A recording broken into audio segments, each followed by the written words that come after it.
Bonsoir, bonsoir, bonsoir, bonsoir à tous.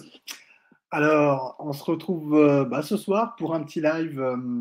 J'allais presque dire comme on en avait perdu l'habitude, puisque du coup, je faisais plus trop de live ces derniers temps. Donc là, je suis vraiment super content d'en faire un aujourd'hui avec vous. Alors, juste avant qu'on commence, peut-être, faites-moi un petit coucou là, peut-être déjà dans les commentaires et dites-moi si vous m'entendez bien, si vous me voyez bien. Normalement, j'ai une bonne connexion Internet là, donc dites-moi ça dans le chat ou dans les commentaires. Là, dites-moi si c'est OK, si vous m'entendez bien, si vous me voyez bien. Avant qu'on commence sur ce live, en tout cas déjà, merci à tous d'être connectés. Merci à tous de suivre ce live. Alors j'attends pour être sûr que tout est bien OK. J'attends les quelques petits commentaires. Ça va pas tarder à arriver. Il y a toujours un petit décalage entre vos commentaires et puis le moment où je les reçois. Donc j'attends juste d'avoir les petits premiers messages. Donc, alors on me dit que c'est OK a priori. Tout le monde me voit bien. OK, super. Bonsoir à tous. Bonsoir, faites-nous un petit coucou, hein, n'hésitez pas. Salut. Alors, on va déjà commencer à afficher.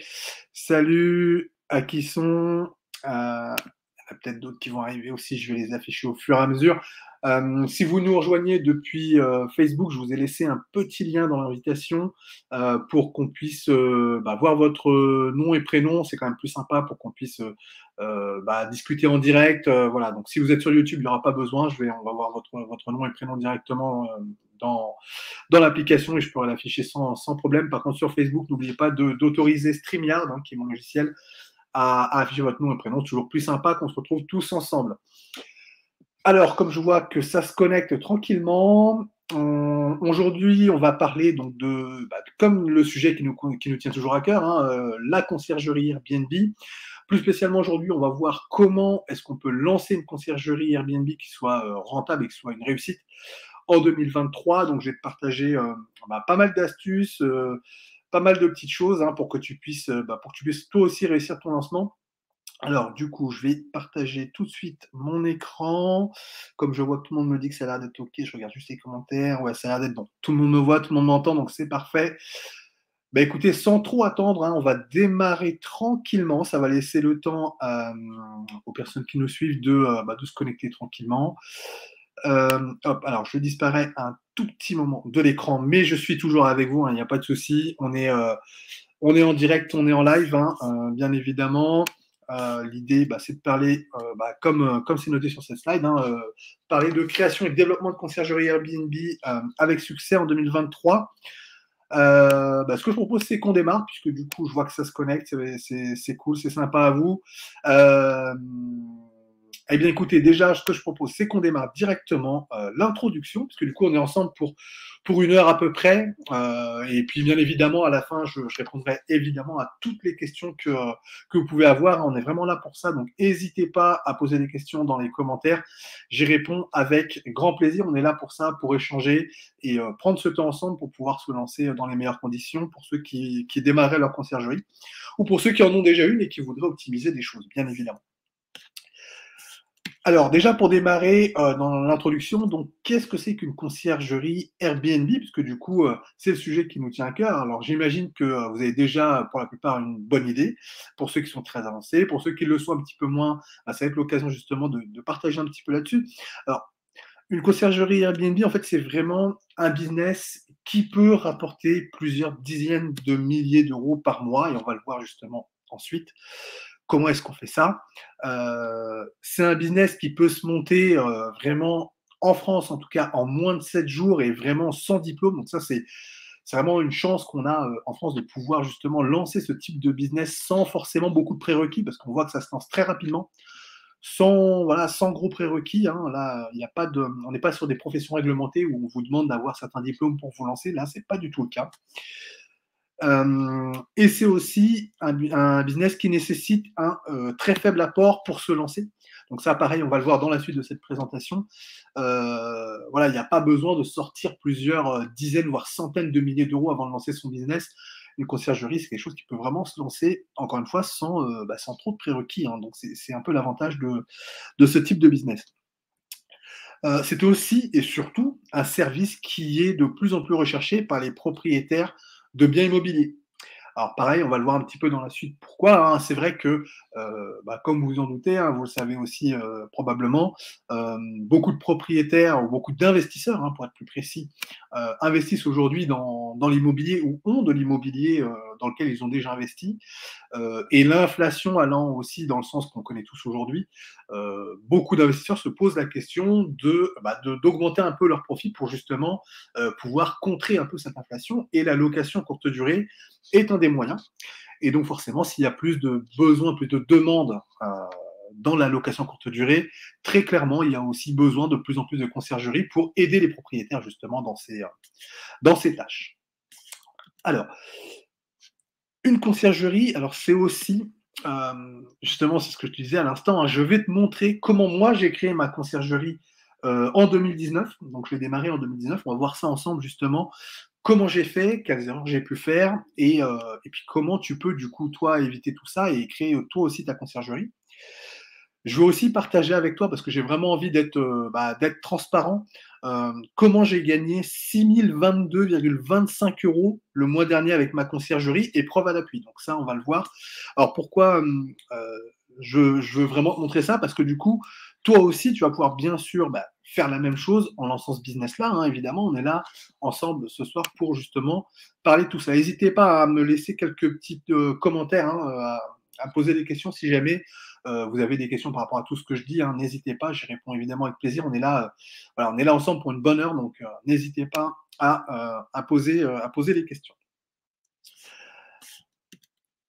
Alors, donc, avec ce business, c'est comme on l'a dit, un business que tu peux lancer sans prérequis et tu vas pouvoir justement lancer une conciergerie qui va être rentable. En général, moi, ce que je dis, c'est globalement en 30 jours. C'est-à-dire qu'en 30 jours, tu vas pouvoir monter ton business, avoir ton premier client et commencer à le rentabiliser en 30 jours. Donc ça, c'est vraiment quelque chose qui est possible. Et encore une fois, tu vas pouvoir monter ce business à plusieurs dizaines de milliers d'euros à terme, hein, parce que du coup, tu vas le voir, c'est quelque chose qui va pouvoir te rapporter un chiffre d'affaires et des bénéfices qui sont non négligeables. On va voir comment. Et évidemment, l'objectif de tout ça, c'est surtout de devenir un entrepreneur libre et maître de sa vie. Ça, c'est vraiment des mots qui sont importants pour moi, hein. Vraiment, là, être maître de sa vie, c'est pour moi quelque chose d'important. Et c'est l'une des raisons pour laquelle moi, je me suis lancé dans l'entrepreneuriat, c'est que je voulais vraiment être maître de ma vie. Je voulais pas avoir à attendre après un salaire ou après un patron. Enfin bref, les contraintes que vous connaissez probablement. C'est des choses qui collaient plus du tout à ce que je recherchais. Et donc moi, je voulais vraiment maîtriser ma vie. Et quoi de mieux que l'entrepreneuriat pour maîtriser ce qu'on fait dans notre vie, le chiffre d'affaires qu'on peut générer, les bénéfices qu'on a envie d'en retirer, réussir dans ses projets professionnels, réussir dans ses projets personnels. À mon sens, il n'y a rien de mieux que l'entrepreneuriat pour ça.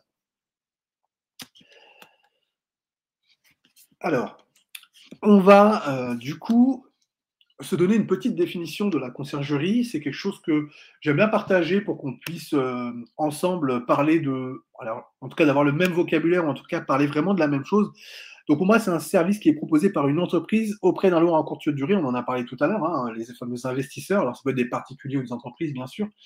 Et nous, on va être chargé d'optimiser, de rentabiliser le bien immobilier de nos propriétaires. C'est vraiment notre mission numéro un.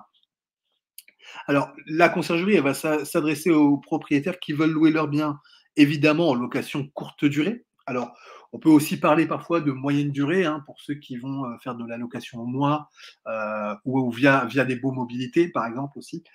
Mais très clairement, c'est vrai que c'est là où la conciergerie est le plus efficace, c'est quand même dans la location courte durée, parce qu'il y a un certain nombre d'activités qui sont récurrentes et chronophages et qui font que effectivement le besoin est plus fort, en tout cas sur la partie location courte durée, même si la location moyenne durée est quelque chose qui peut être intéressant aussi, hein.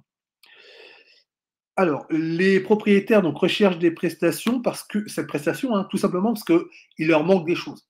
Et c'est ça l'avantage et c'est ce qu'on va leur apporter dans notre conciergerie. C'est déjà qu'ils n'ont pas forcément le temps de s'occuper de leurs biens immobiliers dans le cadre de la location de courte durée, parce que je l'ai dit, hein, c'est chronophage. En tout cas, certaines activités, certaines parties de l'activité de la location en courte durée est chronophage, donc ça demande du temps. Ça va demander aussi de l'envie de le faire parce qu'ils n'ont pas forcément envie de faire ça, les propriétaires, parce que voilà, tout le monde n'a peut-être pas envie de venir nettoyer un logement ou de répondre à des voyageurs qui vous expliquent qu'ils ne savent pas comment marche le lave-linge ou comment marche la plaque de cuisson, ou qui vous expliquent qu'ils n'arrivent pas bien à faire fonctionner la clé dans la serrure, enfin des choses qui sont parfois qui peuvent sembler assez basiques, un peu rébarbatives aussi, qui ne sont pas forcément super sympathiques, surtout s'il est 22 heures. Donc voilà, ils n'ont pas forcément l'envie de passer, de passer du temps à faire tout ça, tout simplement. Puis surtout, ils n'ont peut-être pas les compétences pour gérer ça. Alors, ils sont pas forcément, ils n'ont pas forcément compris ça tout de suite, nos propriétaires, mais certains ont déjà compris, pour les investisseurs avisés, ils ont déjà compris qu'ils n'ont pas forcément les compétences pour faire ça et donc ils ont besoin de conciergerie. Et les propriétaires qui n'ont pas encore conscience de ce manque de compétences, en fait, vont l'avoir assez rapidement, soit en se lançant tout seul, ils vont se rendre compte qu'effectivement, il y a plein de choses qui leur manquent, au-delà du temps et de l'envie. Et donc, en expérimentant, ils vont se rendre compte qu'il y a plein de choses qui leur manquent. Et nous, donc, c'est ce qu'on va leur apporter. Alors, les propriétaires peuvent déjà avoir une expérience en location de courte durée ou être totalement novices. Je viens de citer déjà un cas où voilà, le propriétaire peut déjà avoir testé un petit peu, ou alors il est tout simplement novice, c'est la première fois qu'il va lancer un bien sur Airbnb et Booking, et donc voilà, il débute totalement dans cette activité. Alors, il est possible pour une conciergerie de proposer de très très très nombreux services. Alors, je vais juste en balayer quelques-uns pour que vous puissiez voir justement quels sont les services les plus courants. C'est traiter la relation avec les voyageurs, j'en parlais tout à l'heure, répondre aux voyageurs par téléphone, par mail, sur les messages via les plateformes, etc. Bref, traiter vraiment toute la relation avec le voyageur.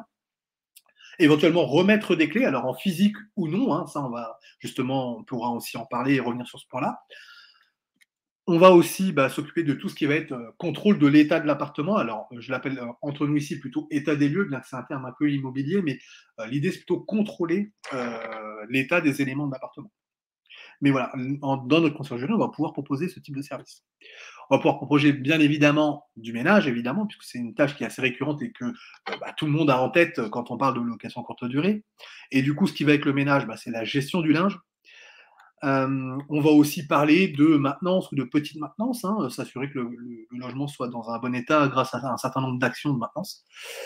Et bien sûr, il y en a plein d'autres encore, plein d'autres services. Et justement, on va voir un petit peu plus loin comment on se démarque par rapport aux autres conciergeries en termes de services. Alors, qui je suis du coup pour vous parler de tout ça?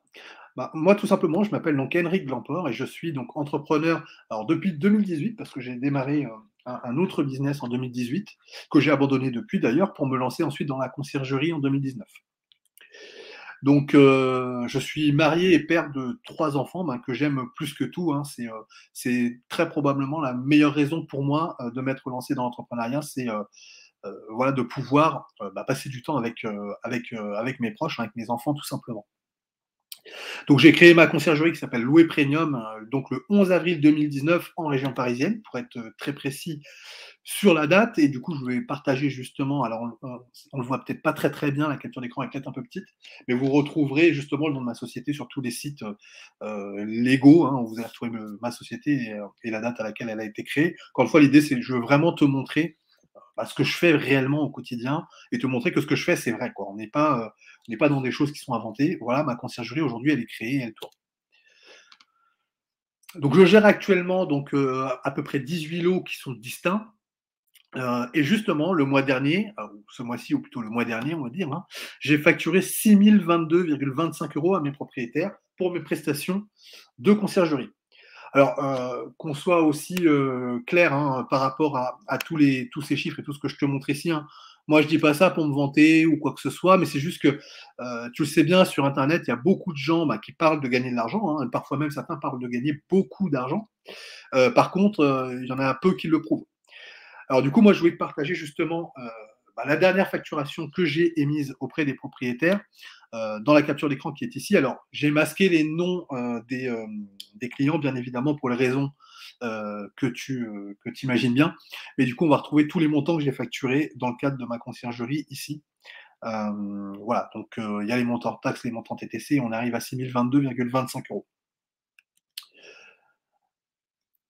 Alors, en plus de tout ça, je montre aussi, donc mon activité et mon quotidien, hein, sur ma chaîne YouTube, hein, qui s'appelle, Henrik Lamport-Loué Premium, hein. C'est une chaîne YouTube qui comptabilise 14 938 vues pour 260 abonnés. Alors d'ailleurs, il y a un petit peu de mise à jour parce que ça a un petit peu évolué depuis quelque temps. Mais en tout cas, voilà, vous avez déjà là, une capture d'écran il y a quelques jours, hein. C'était il y a une petite semaine là déjà. Donc il y a aujourd'hui quelques abonnés supplémentaires avec des vues supplémentaires, bien évidemment. Mais voilà un petit peu cette chaîne YouTube, comment elle avance et à quel point elle est suivie. Donc merci à tous ceux qui me suivent, hein, sur YouTube. Tout ça, c'est possible grâce à vous, hein, très clairement. Je m'occupe aussi donc d'un groupe Facebook, hein, qui s'appelle Aide et conseils entre conciergerie et Airbnb, hein, qui compte 1446 membres. Alors, pareil, il y aura une petite mise à jour parce que tous les jours, voilà, il y a des membres supplémentaires et c'est super d'ailleurs, hein, merci à vous aussi. Où justement la communauté et puis moi-même, on répond à toutes les questions qui vont tourner autour de la conciergerie. Donc voilà, encore une capture d'écran de ce groupe. Si jamais vous en faites pas encore partie, n'hésitez pas à aller chercher ce groupe, à vous inscrire. C'est avec plaisir qu'on vous accueille. Que vous ayez une conciergerie ou pas, hein, si vous prévoyez d'en créer une, c'est tout à fait un groupe qui vous est dédié, dans lequel on répond vraiment à toutes les questions. Il n'y a pas de mauvaises questions, hein, comme on dit toujours. Les mauvaises questions, c'est des questions qu'on ne pose pas. Donc voilà, dans ce groupe, on est vraiment là dans la bienveillance pour répondre à toutes les questions. Donc voilà, moi j'aide des personnes qui ont besoin de conseils, hein, pour monter leur conciergerie Airbnb. Ça, c'est ce que je fais aussi au quotidien en plus de ma conciergerie, hein, évidemment. Et du coup, je voulais partager quelques témoignages, hein, de personnes que j'ai aidées et puis qui finalement, comme je dis toujours, qui en parlent mieux que moi parce que du coup, c'est toujours eux les mieux placés pour dire à quel point j'ai pu les aider. Donc voilà, Christophe qui me disait merci beaucoup pour le contenu que tu proposes et continue comme ça. On avait Laura qui me disait elle m'avait découvert que très récemment, mais elle est très contente, merci d'aider les autres. On avait aussi Sabine, hein, qui me disait merci pour l'acceptation, je vais visionner tes vidéos, donc merci Sabine aussi à toi. Bernard qui me disait qu'il a du coup, grâce à vous, j'ai découvert ce qu'est réellement la conciergerie et l'intérêt que vous portez à la chose. Merci Bernard. On avait enfin Célia qui me disait mille merci pour tout ce que tu fais pour nous. Depuis que j'ai découvert tes vidéos et tes conseils, j'ai énormément progressé et dans tous mes objectifs et je suis plus motivé. J'ai gagné beaucoup plus de temps en automatisant, en déléguant comme tu le conseilles. Effectivement, c'est vrai que je conseille beaucoup d'automatisation, de délégation et du coup d'organisation et de pilotage, mais ça, on va en parler aussi un petit peu plus loin dans cette présentation. Alors, du coup, comment est-ce qu'on gagne de l'argent avec une conciergerie? Parce que ça, c'est finalement le point crucial. Et je sais que du coup, voilà, certaines personnes n'ont pas encore bien compris ce qu'on appelle le business model, hein, d'une conciergerie. Comment une conciergerie parvient à gagner de l'argent au travers ses services qu'elle va proposer auprès des propriétaires. Alors, tout d'abord, pour pouvoir réussir à gagner de l'argent, on va suivre donc tout un enchaînement, hein, finalement d'actions qui vont constituer notre modèle. La première action, ça va être déjà de créer son environnement. C'est-à-dire qu'il faut s'entourer des bonnes personnes pour être motivé et ce que j'appelle finalement créer son réseau. Le réseau étant vraiment des gens soit qui ont déjà une conciergerie, soit des gens qui sont motivés par l'entrepreneuriat, qui entreprennent peut-être même dans d'autres domaines que la conciergerie, mais qui sont eux-mêmes entrepreneurs. L'idée, c'est vraiment de se créer une espèce de sphère dans laquelle on a le bon état d'esprit pour avancer dans sa conciergerie. C'est vraiment, on va se créer un environnement, on va se créer une sphère positive pour pouvoir avancer. Ensuite, l'étape d'après, c'est de établir son business plan. Donc, c'est-à-dire qu'on va parler de l'activité qu'on veut mettre en place, quel service, hein, concrètement, sur quel périmètre géographique, dans quelle ville tu veux te lancer, hein. On va faire l'étude de marché, c'est-à-dire qu'on va regarder tout simplement qui sont un peu nos concurrents, comment on va acquérir nos clients, hein, que ce soit les voyageurs ou les propriétaires d'ailleurs. On va aussi établir une projection financière pour justement bien établir de quels besoins en financement on va avoir besoin justement pour lancer notre conciergerie. Ensuite, on va créer la structure juridique. Donc là-dedans, c'est évidemment faire les démarches administratives pour créer la structure. Alors on va en parler aussi, on pourra en parler, hein. Il y a plusieurs structures juridiques qui sont possibles, hein. Ça peut être des sociétés comme la SASU, la SAS, la SARL, le URL, enfin bref, il y a vraiment toutes les structures qui sont possibles. Il y a la micro-entreprise, qui est une structure que je recommande aussi quand on veut démarrer pour pouvoir démarrer vite et sans dépenser des sommes astronomiques. Et puis, avec ça, je le mets vraiment dans la création de la structure, c'est choisir une banque qui soit adaptée à notre activité. Ensuite, on va pouvoir démarrer la prospection, hein, c'est-à-dire tout simplement se faire connaître, commencer à vendre son offre auprès des propriétaires, les convaincre. Donc ça, c'est vraiment la quatrième action. Là, on est vraiment dans l'action, je dirais, sur le terrain. Une fois qu'on a créé sa structure, on va pouvoir, ça y est, engager les démarches concrètes sur le terrain. Ensuite, on va, dans l'étape 5, signer les contrats avec le propriétaire, puisque du coup, on a réussi à le convaincre. Donc, on va signer ce fameux contrat avec le propriétaire. On va établir des prix de prestation, des taux de commission, des délais de paiement, etc. Enfin bref, tout ce qui va dans un contrat pour justement se mettre d'accord sur l'activité qui va être réalisée. Une fois qu'on a signé ce contrat, on va exploiter le bien pour lequel on a signé. Et là, on va mettre en place l'automatisation et la délégation dont on a parlé tout à l'heure rapidement. Donc l'automatisation, bien évidemment, on pourrait en parler longuement, hein, c'est utiliser un channel manager, c'est rendre les arrivées autonomes, prévoir des messages automatiques. Enfin voilà, c'est toute une partie qu'on peut vraiment automatiser pour être sûr de ne rien oublier, en fait, tout simplement. Et ensuite déléguer, bien évidemment, une partie de l'activité, en tout cas tout ce qui peut être délégable et qui va être récurrent et chronophage, donc comme le ménage, la maintenance, etc. Évidemment, on va mettre en place les outils, donc la logistique, j'en ai parlé avec le ménage et la maintenance, la relation voyageur et la relation avec le propriétaire. Important aussi de bien mettre en place une relation avec le propriétaire pour tout simplement bien comprendre et bien faire comprendre aussi au propriétaire que notre activité qu'on a mis en place, pour lui, ça va aller dans le sens qu'il a besoin en termes de rentabilité. Une fois qu'on a exploité, on va arriver à la 7e étape, qui est une étape hyper importante, puisqu'il s'agit de la facturation. Donc là, on va établir la facture pour l'envoyer à notre propriétaire. On va bien évidemment s'assurer qu'il a tout bien réglé, suivre le recouvrement.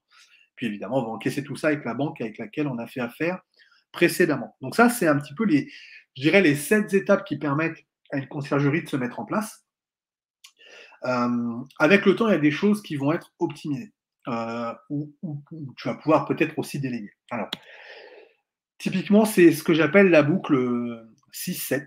Évidemment, c'est que toi, tu vas prospecter, tu vas signer des contrats, tu vas exploiter et tu vas émettre une facture. Et évidemment, ça, c'est un cycle qui va se répéter, se répéter, se répéter. Et c'est comme ça que ta conciergerie va engranger du chiffre d'affaires. Un peu plus tard, tu vas pouvoir aussi, en parallèle de cette exploitation et de la facturation, prospecter et signer des contrats de manière, entre guillemets, permanente. C'est-à-dire que de manière permanente, tu vas prospecter, signer des contrats. Et derrière, tu peux confier ensuite l'exploitation à tes différentes équipes qui vont être en place, établir tes factures de manière régulière aussi. Et du coup, tu vois que tu peux déjà déléguer cette partie 6-7 à une équipe et cette partie 4-5 à une autre, parce qu'elle n'a pas la même vocation. Et tu vas pouvoir justement systématiser un petit peu tes actions. Évidemment, là, on est un petit peu plus lointain dans le temps, hein. C'est pas quelque chose qu'on fait dès le démarrage de son entreprise, évidemment. Mais clairement, à un moment donné, quand tu vas commencer à rentrer des biens et que tu as besoin de temps pour prospecter, parce que c'est là où ta valeur ajoutée va être la plus forte, hein, c'est pas en faisant du ménage que ta valeur ajoutée est le plus forte. Et donc, du coup, c'est plutôt dans la prospection et dans la signature des contrats que tu vas gagner le plus d'argent. Donc, à un moment donné, c'est clair que cette étape 6 et 7, c'est des choses que tu vas devoir déléguer. Alors, on a parlé du ménage qui va être délégué, bien évidemment, mais on va aller encore plus loin sur la facturation, sur les mises en place d'appartements. Bref, tout ça, c'est des choses que tu vas pouvoir déléguer pour te concentrer sur les étapes 4 et 5 et qui sont, pour moi, le cœur du business, en fait. Très clairement, c'est là-dessus que tu vas devoir travailler pour justement tout simplement développer ton business le plus vite possible. Alors, du coup, on gagne de l'argent dans une conciergerie en vendant des nuits. J'en ai finalement touché 2 mots là à l'instant en disant que notre valeur ajoutée, elle n'est pas en faisant du ménage. Et effectivement, la conciergerie, elle va gagner de l'argent en vendant des nuits et pas en réalisant du ménage. Alors, je vais peut-être du coup contre une idée qu'on pourrait se faire, hein, où je sais qu'il y a des personnes qui pensent qu'une conciergerie, c'est finalement, je caricature très volontairement, euh, un porte-clés pour remettre les clés à un voyageur et un balai pour faire le ménage. Sauf que ça, c'est le mauvais business model. Ça, c'est quelque chose si on se cantonne à ça, ça va être difficile de gagner de l'argent, ça va être difficile de faire de la marge, hein, tout simplement. Et donc, du coup, nous, on gagne de l'argent en vendant des nuits, c'est-à-dire en aidant le propriétaire à vendre son appartement. Bien évidemment, le ménage va faire partie de l'activité parce qu'on va le réaliser, il sera sous notre responsabilité. Mais c'est bien en vendant des nuits qu'on va gagner de l'argent. Et pourquoi c'est important ce positionnement? C'est tout simplement parce que si on cherche à vendre des nuits pour gagner de l'argent, eh ben ça tombe bien parce que le propriétaire, lui aussi, c'est comme ça qu'il va gagner de l'argent. Et du coup, on devient partenaire avec le propriétaire. Et c'est le positionnement que doit avoir une conciergerie. Une conciergerie, c'est le partenaire du propriétaire. Euh, Si on se positionne comme étant une charge pour le propriétaire, en fait, le propriétaire, qu'est-ce qu'il veut faire? Il veut limiter ses charges. Donc, il va limiter les appels à la conciergerie, il va limiter éventuellement ta commission, il va limiter tout ce qui lui coûte de l'argent, hein, très clairement. Alors que si on est partenaire parce qu'on gagne de l'argent en vendant des nuits et que ça lui fait gagner de l'argent en vendant des nuits, ça peut lui convenir. Et là, du coup, il est OK pour mettre la main au porte-monnaie et payer une conciergerie. En tout cas, c'est plus facile pour un propriétaire d'accepter les choses de ce point de vue-là. Et donc, c'est clair qu'avec ce modèle-là, du coup, il est aussi plus rentable de vendre une prestation complète parce que je l'ai dit, on va être responsable de vendre les nuits, responsable du ménage, responsable de la maintenance. En fait, on va gérer vraiment tous les aspects du bien, que ce soit donc, en partant de la création et l'optimisation de l'annonce, dont la mise en place, à mon sens, des photos professionnelles qui sont aujourd'hui vraiment indispensables, hein, en location courte durée, dans Airbnb et dans Booking notamment. Aujourd'hui, c'est pas entendable d'avoir des photos d'amateurs. C'est juste pas entendable. Les gens, d'ailleurs, beaucoup de personnes l'ont compris, hein, sur Airbnb et sur Booking. On voit très bien que les photos ont monté de qualité, hein, si on compare à ce qu'il y avait il y a 3, 4, 5 ans en arrière, ça n'a plus rien à voir. On voit bien que le monde s'est professionnalisé. Donc, c'est juste plus entendable de ne pas avoir des photos pro. Donc, nous, on doit le fournir dans le cadre de notre conciergerie. Alors, ça ne veut pas dire que c'est gratuit, hein, on peut tout à fait le facturer au propriétaire, mais en tout cas, on doit mettre en place ces photos professionnelles. Évidemment, on va proposer aussi ce que j'appelle le revenu management, donc la gestion des tarifs. Hein, l'idée, c'est de maximiser le chiffre d'affaires pour le propriétaire. Et comme je l'ai dit tout à l'heure, comme on est partenaire, eh bien de la conciergerie aussi. C'est une activité qu'on doit proposer. On va bien évidemment s'occuper de la relation avec les voyageurs. On en a parlé tout à l'heure, de répondre au téléphone, aux messages, que ce soit par email ou via les différentes plateformes. On va bien évidemment s'occuper du ménage et de la gestion du linge, qui sont des activités récurrentes, chronophages, mais qu'on va prendre en charge. On va s'occuper de ce qu'on appelle la petite maintenance, hein, ou la maintenance. On va s'occuper donc de la gestion du consommable pour que le propriétaire soit vraiment délesté de tout ce qui est chronophage, hein. C'est bien l'idée, hein. L'idée, c'est qu'on soit partenaire avec lui en l'aidant sur les aspects chronophages de la conciergerie, en tout cas de sa location courte durée. Et donc, bien évidemment, nous, là-dessus, on va se rémunérer par un montant tout d'abord à la commission sur le montant des nuits. Donc, en moyenne, ça tourne à 20%. Évidemment, ça, c'est quelque chose qu'il va falloir vérifier dans ton étude de marché, hein, t'assurer que tu es bien positionné si tu te mets à 20% ou à 25% ou à 15%. Bref, il va falloir regarder ce que font tes concurrents dans ta zone pour te positionner sur la meilleure commission. Mais voilà, la moyenne, c'est aux alentours de 20%. C'est une moyenne, hein.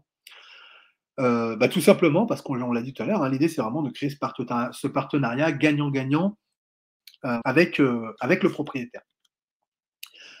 Et du coup, notre rémunération elle va contenir une deuxième ligne qui sera donc la récupération des frais de ménage et du linge, alors, et puis ce que j'appelle de matériel, hein, consommable, etc.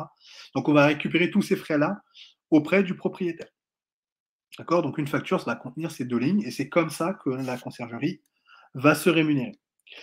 Alors, du coup, on va faire un petit focus sur la base de paiement et de facturation parce que c'est une question qui revient souvent sur est-ce que je prends 20% sur le chiffre d'affaires total? Comment je compte le ménage? Est-ce qu'on prend 20% sur ce qu'a payé le voyageur? Est-ce que c'est 20% sur ce qu'a touché le propriétaire? Enfin bref, il y a énormément de questions qui tournent autour de cette base de paiement. Et du coup, je voulais partager justement la manière dont moi je recommande de fonctionner, celle qui, à mon sens, est la plus gagnant-gagnant pour le propriétaire et puis pour toi en tant que conciergerie. Alors, il faut bien distinguer justement les différents montants. Donc, le premier montant, c'est ce que paye le voyageur. D'accord. Le voyageur, lui, quand il fait une réservation, il va régler finalement pas mal de choses. Donc, on va voir ce que c'est. Donc, il va payer d'abord ce que j'appelle une base, donc un tarif de nuit, en fait. Hein. D'accord. C'est le tarif de la nuit. C'est ce qu'on appelle un peu la base. Alors, il peut y avoir un minimum de nuits, etc., que tu peux exiger par séjour. Hein. Tu peux être à 2 nuits minimum, 3 nuits minimum, peu importe. Mais l'idée, c'est que voilà, le voyageur va payer cette base, ce tarif de nuit, par nuit. Ensuite, il va payer en plus de ça des frais de ménage. Ça va être une fois par séjour. Et moi, ce que je recommande, c'est de le rendre obligatoire. Ces frais de ménage soient obligatoires. Tout simplement parce que bah, du coup, si les frais de ménage sont obligatoires, eh bien, tu vas pouvoir t'assurer en te déplaçant ou en faisant déplacer tes équipes bah, que le logement sera correctement mis en état. Parce que si tu confies ça à un voyageur, voilà, tu risques d'avoir de mauvaises surprises. Et dans tous les cas, ça va t'obliger à repasser. Bref, c'est des coûts qu'il va falloir que tu anticipes.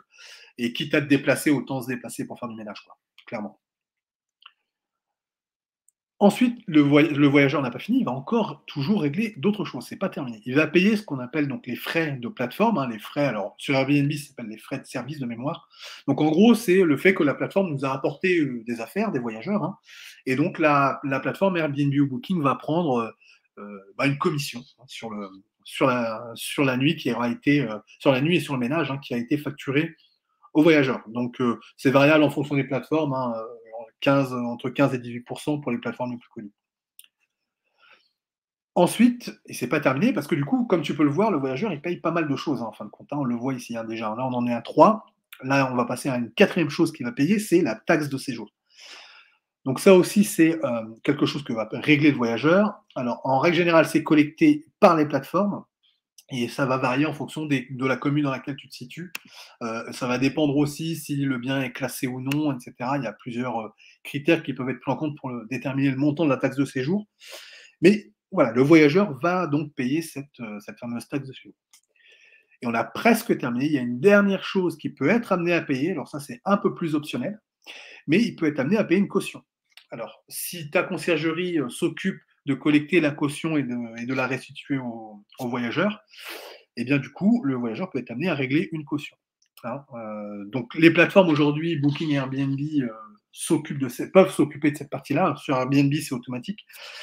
Sur Booking, on a choix soit de la traiter nous-mêmes, en tout cas de la gérer nous-mêmes, soit de laisser Booking s'en occuper. Les deux options sont ouvertes. Donc mon sentiment, c'est plutôt aujourd'hui de laisser les plateformes s'en occuper. Par contre, ça peut être intéressant de la gérer nous-mêmes dans le cas de biens, entre guillemets, un petit peu plus atypiques ou avec des équipements qui sont un petit peu plus, qui ont une certaine valeur. Donc, du coup, dans ces cas-là, ça peut avoir un intérêt à gérer nous-mêmes la caution. Bref, tout ça, c'est ce que paye le voyageur. D'accord. Maintenant, qu'est-ce qui va rentrer dans le chiffre d'affaires pour le propriétaire? Eh bien, en fait, c'est toute cette partie-là, les 4 premières lignes. Ça, c'est ce qui va rentrer, dans le chiffre d'affaires du propriétaire. Alors, à un delta près de la taxe de séjour, puisque du coup, la taxe de séjour est collectée en règle générale par les plateformes. Alors, pour Airbnb et Booking, c'est collecté par la plateforme. En règle générale, les plateformes le collectent et du coup, il n'y a pas trop à s'en soucier. Mais disons qu'on va dire que les 3 premières lignes forment le chiffre d'affaires pour le propriétaire. Qu'est-ce que va percevoir le propriétaire? Il va percevoir comme virement hein, dans son compte en banque, finalement, les 2 premières lignes. Tout simplement parce que les frais de plateforme sont collectés, pré-collectés, je dirais, par la plateforme. Et en fait, il revire au propriétaire bah, le delta. Hein. S'il y a eu 100 € de nuit, dont 15 € de frais de plateforme, eh bien, ça fait 85 € qui seront virés au propriétaire, concrètement. Donc ça, c'est ce qui va être versé au propriétaire. Et donc, on va pouvoir en arriver à notre base de facturation. Donc nous, ce qu'on va facturer, eh bien, ça va concerner ces 2 premières lignes, en fait. C'est-à-dire qu'on va facturer donc un pourcentage sur le montant de la nuit, donc la fameuse commission de 20% par exemple, sur le montant de la nuit. Plus, on en a parlé tout à l'heure, récupérer les frais de ménage qui auront été facturés aux voyageurs. Donc c'est ça qui va constituer notre base de facturation. Donc on va prendre un exemple concret, peut-être pour mieux comprendre par un exemple le calcul, comment est-ce qu'il va être mené. Donc, on va imaginer un cas où la commission de la conciergerie est de 20% sur le montant des nuits. on va dire que ce mois-ci, il y a eu 15 € de maintenance et de consommables qui ont été dépensés et qu'on va donc récupérer. Euh, le bien a généré 2050 € de chiffre d'affaires répartis comme ça, avec 300 € de frais de plateforme. C'est un exemple, hein, les prix ne sont pas forcément tout pile collés avec ce que vont pratiquer les plateformes, mais c'est pour vous donner un exemple qui puisse vous amener à bien comprendre. Donc, dont 300 € de frais de plateforme, 250 € de frais de ménage plus linge, qu'on va récupérer, bien sûr, 50 € de taxes de séjour. Et donc, la conciergerie, elle va facturer 555 €. Alors, comment est-ce qu'on a calculé ça? Eh bien, on a une commission, donc les fameux 20%, qui s'élève à 290 €. C'est-à-dire qu'on a pris donc, le chiffre d'affaires qui a été généré, 2050 €, moins la taxe de séjour, puisqu'on n'est pas concerné par ce montant-là, moins les frais de plateforme, puisque du coup, le propriétaire ne les a pas perçus, ça ne rentre pas dans le calcul de notre commission, 300 €, moins les frais de ménage, puisque tout ça, ce n'est pas un montant de nuit, et donc on ne calcule pas notre commission sur les frais de ménage. C'est important de fonctionner comme ça. L'idée, c'est qu'il n'y ait pas de double sanction, je dirais, pour le propriétaire sur les frais de ménage. Qu'on ne prenne pas la commission de 20% sur les frais de ménage, plus la récupération des frais de ménage. Donc moi, ce que je te conseille, c'est vraiment de fonctionner comme ça, c'est-à-dire d'en arriver vraiment au montant de la nuit uniquement. D'accord? Donc tu retires les frais de plateforme, tu retires la taxe de séjour, tu retires les frais de ménage, et sur le montant qui reste, qui sera donc le montant des nuits, on va prendre 20%. Donc là, dans notre cas, ça fait 290 €. On va récupérer les frais de linge et du ménage, donc c'est-à-dire 250 €. On a dit qu'on facturait 15 € de maintenance et de consommables. Et donc, ça nous fait bien 555 €. Alors, ce que je viens de présenter là, c'est la manière que je te recommande de fonctionner pour te rémunérer. Maintenant, il existe plein de moyens, hein, j'en ai justement un peu parlé pour se rémunérer, en prenant un pourcentage directement sur le chiffre d'affaires, directement, hein. Là, dans notre cas, par exemple, sur les 2050 €. Mais c'est vrai qu'encore une fois, la manière dont je te le présente là, c'est vraiment ce qui est le plus acceptable, le plus facile à vendre pour un propriétaire. C'est ce qui est le plus facile à comprendre et le plus facile tout simplement à accepter pour un propriétaire. Parce que du coup, on est dans quelque chose de très équitable et on gagne bien notre vie sur le montant des nuits, pas sur le reste. D'accord? Les frais de ménage, ce sont simplement des frais qu'on récupère. Le montant des nuits, c'est véritablement à cet endroit-là qu'on gagne de l'argent. Et ça tombe bien, puisque du coup, c'est là aussi où le propriétaire va gagner de l'argent. N'hésitez pas à poser des questions, hein, j'espère que j'en ai pas raté. D'ailleurs, je reviens un tout petit peu sur les questions pour être sûr. Je vois qu'il n'y a pas de questions a priori sur tout ça. Donc on va pouvoir avancer, super. OK, ça marche. N'hésitez pas à poser des questions dans les commentaires, hein. On est vraiment là pour justement partager un peu sur tout ça et échanger, avoir éventuellement vos remarques, hein, parce que peut-être que vous fonctionnez aujourd'hui autrement dans votre conciergerie, si vous avez déjà une conciergerie. Alors, du coup, comment est-ce qu'on va concrètement exploiter un bien? Parce que maintenant, on a compris comment est-ce qu'on va facturer, on a compris comment est-ce qu'on gagne de l'argent. Exploiter le bien, j'en ai finalement parlé un petit peu tout à l'heure. On va automatiser un maximum de choses. Ça, c'est vraiment le maître mot. Parce que, alors, peut-être pourquoi automatiser? Parce que c'est vrai qu'il y a plein de choses qui peuvent s'automatiser, on va le voir justement tout de suite. Mais l'automatisation, l'idée, c'est de pouvoir justement, toi, gérer plusieurs appartements de manière simultanée. L'automatisation va te permettre ça. Donc, ce n'est pas une option d'automatiser, c'est une obligation. Pour pouvoir monter un business rentable, il faut automatiser. Et je pèse mes mots, hein, il faut automatiser. D'accord? Donc, on va automatiser donc, la gestion des annonces. Tout ça, ça va être grâce au Channel Manager, hein, très clairement. Ça va être un outil central dans notre activité. On va automatiser les messages qu'on va envoyer aux voyageurs, quelle que soit la plateforme, hein. Il faut que les messages puissent partir en temps et en heure pour que le voyageur ait le moins de questions possibles à se poser. Encore une fois, l'idée, c'est automatiser dans le sens ne pas oublier les messages et automatiser et systématiser dans le sens le voyageur a bien toutes les informations pour pouvoir accéder au logement et bien comprendre comment le logement fonctionne. On va automatiser les check-in et les check-out. Alors là, je parle très clairement de la remise de clés. Ça, c'est quelque chose qui doit être rendu autonome, hein. Aujourd'hui, à part pour des cas très particuliers ou des biens très particuliers, si tu es dans le luxe ou voilà, où tu as des prestations qui nécessitent véritablement une remise de clé en physique, là, du coup, bah, c'est pas automatisable. Du coup, il va falloir le déléguer. Mais dans tout le reste des cas, c'est-à-dire, bah, c'est dans 90% des cas, il est nécessaire d'automatiser les check-in et les check-out. Si tu veux pouvoir dupliquer ton business et en faire un truc rentable, tu n'auras pas le choix. D'accord. On va automatiser tout ce qui est gestion de tarifs. Alors, automatiser ou déléguer, hein, encore une fois, on a les deux options, mais à minimal automatiser, l'idée, c'est d'avoir un outil qui puisse justement faire varier tes tarifs dans le temps en fonction de l'offre et la demande. Donc, il y a des outils qui font ça très bien, comme Price Labs, pour en citer un, ou Beyond Pricing, qui peut aussi faire le travail. Et puis sinon, bah, on peut tout simplement déléguer si on voit que l'automatisation n'est pas satisfaisante ou pas complètement optimisée. Donc, tu peux aussi déléguer cette partie. Alors du coup, bah, on arrive sur ce qu'on va devoir déléguer, c'est-à-dire tout ce qui ne peut pas être automatisé ou tout ce qu'on a décidé qu'on ne veut pas automatiser mais qu'on veut déléguer. Je parlais de la gestion des tarifs, je parlais des remises de clés tout à l'heure dans le cas de biens un peu spécifiques, atypiques ou luxueux. C'est vrai que la remise de clés en main propre, elle est nécessaire. Et du coup, bah, on ne va pas l'automatiser, mais par contre, on va la déléguer. D'accord. Mais du coup, c'est clair qu'on va déléguer la première activité, c'est le ménage. Très clairement, c'est l'activité à laquelle on pense tous, et c'est, clairement l'activité à déléguer, le plus vite possible. Alors, ça ne veut pas dire que tu ne dois, jamais faire de ménage, hein.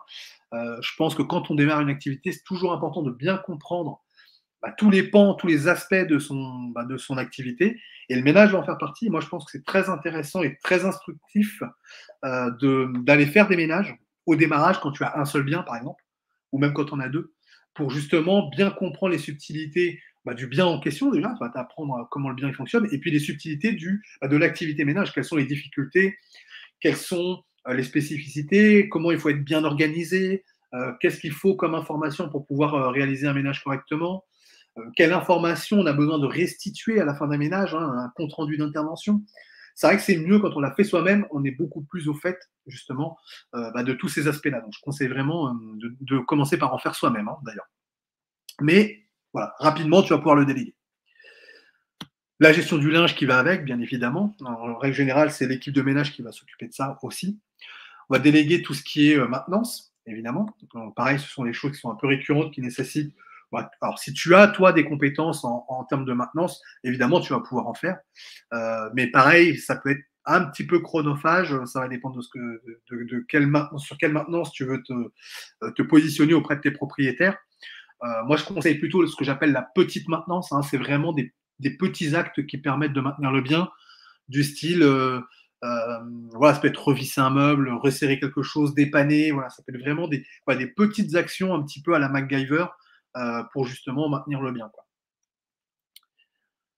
On va bien évidemment bah, déléguer la gestion du consommable. Alors ça, pareil, c'est quelque chose qui peut être fait en fonction de ton organisation par les équipes de ménage, hein, tout à fait possible de le faire comme ça. C'est aussi ce que je te recommande quand tu démarres, ça permet voilà, de donner un petit peu d'activité à ton équipe de ménage, surtout quand tu n'as que un ou deux biens, voilà, ça leur donne un petit peu de grain à moudre aussi. Euh, donc ça peut être assez intéressant de leur confier ça. Donc voilà comment on exploite concrètement un bien et comment on gagne de l'argent, hein, tout simplement, hein. On est là pour ça aujourd'hui. On crée une conciergerie, c'est pour gagner de l'argent. Donc, je viens là te donner finalement bah, toutes les clés pour justement que tu puisses facturer sur les bonnes bases, exploiter correctement tes biens. Et j'espère que du coup, tu as bien compris un petit peu le business model par rapport à tout ça. Alors maintenant, on va aller un petit peu plus loin dans l'étape, c'est-à-dire l'étape où tu crées ta conciergerie, tu as créé ta conciergerie ou tu vas la créer. Finalement, quels sont bah, mes conseils par rapport à ça et quels sont les pièges hein, du lancement d'une conciergerie. Donc moi, je vais t'en parler de 5 pièges ici quand on va lancer sa conciergerie. Il y en a plein d'autres, hein, il y en a bien plus que 5. Mais moi, je vais t'en partager 5. Je pense qu'il y a déjà pas mal de choses à apprendre et à noter ici. Donc, c'est vrai que moi, quand j'ai lancé ma conciergerie, en fait, si tu veux, j'ai fait, ben, à peu près en termes d'erreurs, j'ai fait à peu près toutes les erreurs. Toutes les erreurs qui étaient évitables en plus, hein, et qui en plus, au final, ont fini par, bah, à coûter cher à rattraper, très clairement. Bah, parce que quand on lance un business, ben voilà, il y a des erreurs qu'on va faire quand on ne s'est pas bien informé, quand on n'a pas étudié le marché suffisamment, comme moi j'ai pu faire. J'ai vraiment fait cette erreur-là. Quand on estime mal son besoin de financement, pareil, c'est quelque chose sur lequel je ne m'étais pas suffisamment attardé, que je n'avais pas suffisamment projeté. Ou alors, quand on n'est pas ou mal accompagné dans le développement de son projet. Je parlais tout à l'heure de se créer une sphère, hein, et un environnement. Là, c'est très clair que c'est l'erreur que j'ai commise moi quand j'ai démarré. Ne pas être correctement formé, parce que c'est vrai qu'il y a beaucoup de personnes qui peuvent penser que gérer une conciergerie, et je l'ai dit, c'est vrai qu'on peut, on peut lancer sans diplôme, et c'est vrai. Mais c'est pas pour autant qu'on se lance les yeux fermés. Il faut apprendre un minimum de choses avant. Et justement, ce soir, si vous êtes là, justement, c'est parce que je veux vous partager justement beaucoup d'informations qui vont vous permettre de ne pas faire ces erreurs-là. Donc, formez-vous au travers justement ces différents lives que je peux faire. C'est vraiment l'occasion. Donc voilà, ne pas être correctement formé est un piège dans lequel je suis tombé aussi. Et puis voilà, il y en a plein d'autres. Donc on va voir ensemble là finalement les erreurs que moi j'ai faites, et je veux vraiment que tu évites justement de faire ces erreurs, et je vais t'en partager 5 pour te permettre de réussir le lancement de ta conciergerie. Alors du coup, la première erreur. La première erreur, c'est de croire qu'on peut se lancer sans préparation. Alors j'en ai finalement parlé un petit peu. Ça, c'est le piège récurrent pour tous les débutants. Moi, le premier, hein, quand je me suis lancé, j'ai fait cette erreur-là. Je me suis lancé sans trop de préparation finalement. Parce qu'en fait, on pense que il suffit de lancer la conciergerie et puis feu, on est sur la route de la réussite parce que ça génère du chiffre d'affaires. Alors, le seul truc, c'est que quand on part sans préparation, sans étude de marché, sans étude de besoin, etc., sans voir ce que fait la concurrence, et bien en fait, on va justement faire face, une fois qu'on démarre, à nos concurrents. Et là, on va, du coup, comme on ne s'est pas préparé, qu'on n'a pas analysé, en fait, on va tenter en permanence à s'adapter tant bien que mal à la situation. Et finalement, on va perdre beaucoup de choses là-dedans. Déjà, on va perdre vraiment une énergie folle dans la course à l'adaptation. Alors, j'appelle un peu ça la rat race des entrepreneurs. C'est vraiment une course un peu effrénée. On court après les concurrents, on court après leur manière de faire. Et comme on ne s'est pas bien préparé, on s'est mal lancé, du coup, on est tout le temps en train de courir après ça. Et du coup, c'est une espèce de course permanente qui est usante, qui est très usante. Et du coup, on peut aussi perdre un temps fou dans le développement du business, tout simplement. Parce qu'on va mettre plus longtemps que les autres à développer notre business, parce que finalement, on n'est pas parti sur les bons rails, hein, très clairement. Et du coup, on va aussi perdre de l'argent pour corriger, s'adapter en permanence face à des concurrents qui, eux, ont bien lancé leur business et en plus sont peut-être là depuis très longtemps, en plus, ils sont peut-être déjà établis. Et du coup, ils sont tout le temps et toujours plus forts que nous. Toujours. Parce qu'ils ont un coup d'avance, clairement. Et donc, du coup, on perd énormément d'argent à corriger, à s'adapter, à courir après. D'accord? Donc, tout ça, je dirais que c'est un peu le piège dans lequel il ne faut pas tomber, hein, à croire qu'on peut se lancer sans préparation. Mais alors, la bonne nouvelle, c'est quand même que tout ça, ça peut être évité. D'accord? Donc, comment est-ce qu'on évite de tomber dans ce piège-là? Tout simplement, on se pose et on prépare son business plan. C'est un point crucial pour le lancement de ta conciergerie. Moi, j'ai fait l'erreur justement de ne pas bien préparer cette partie-là. Et comme je l'ai dit, j'ai mis beaucoup de temps du coup à redresser la barre, hein, tout simplement, parce que ça finit par coûter cher, tout simplement. Donc, en fait, ce que je dis, c'est que préparer ce business plan, c'est vraiment créer, en tout cas préparer la fondation de son business. D'accord? Donc, qu'est-ce qu'on va faire pour préparer les fondations de son business? On va réaliser une étude de marché sur son secteur. Donc, qui sont les concurrents? Quel potentiel économique on a dans sa zone? Donc là, comprenez bien le taux, par exemple, le taux de commission qu'on va appliquer. Les différents risques, est-ce qu'il y a des risques qui peuvent être réglementaires dans ma zone? Est-ce qu'aujourd'hui, je sais pas, il n'y aurait pas de réglementation sur la compensation, par exemple? Et demain, cette règle pourrait arriver. Donc, du coup, il y a peut-être un risque par rapport à ça. Donc, il s'agit bien de se renseigner sur le secteur, en fait. On va ensuite déterminer une stratégie commerciale, c'est-à-dire quel service on va proposer aux propriétaires pour réussir à vendre notre prestation. Évidemment, on va regarder ce que font les concurrents pour savoir qu'est-ce qu'eux proposent, avec quelle commission, quelle qualité, etc. Donc, évidemment, on va s'appuyer sur tout ça pour décider quel service nous, on va proposer. Et on va travailler sur comment est-ce qu'on va acquérir nos voyageurs. Donc là, la réponse peut être assez simple. On sait qu'on a les plateformes qui vont nous aider pour ça, mais il y a quand même quelques subtilités. Est-ce qu'on utilise une seule plateforme, deux plateformes, plusieurs plateformes? Est-ce qu'on fait de la réservation en dehors des plateformes? Bref, il y a tout un sujet sur lequel on doit réfléchir en amont par rapport à ça. Et puis pareil par rapport aux propriétaires. Comment est-ce qu'on va aller les capter? Où on va aller les chercher? Comment est-ce qu'ils vont nous connaître? Comment est-ce qu'ils vont nous trouver?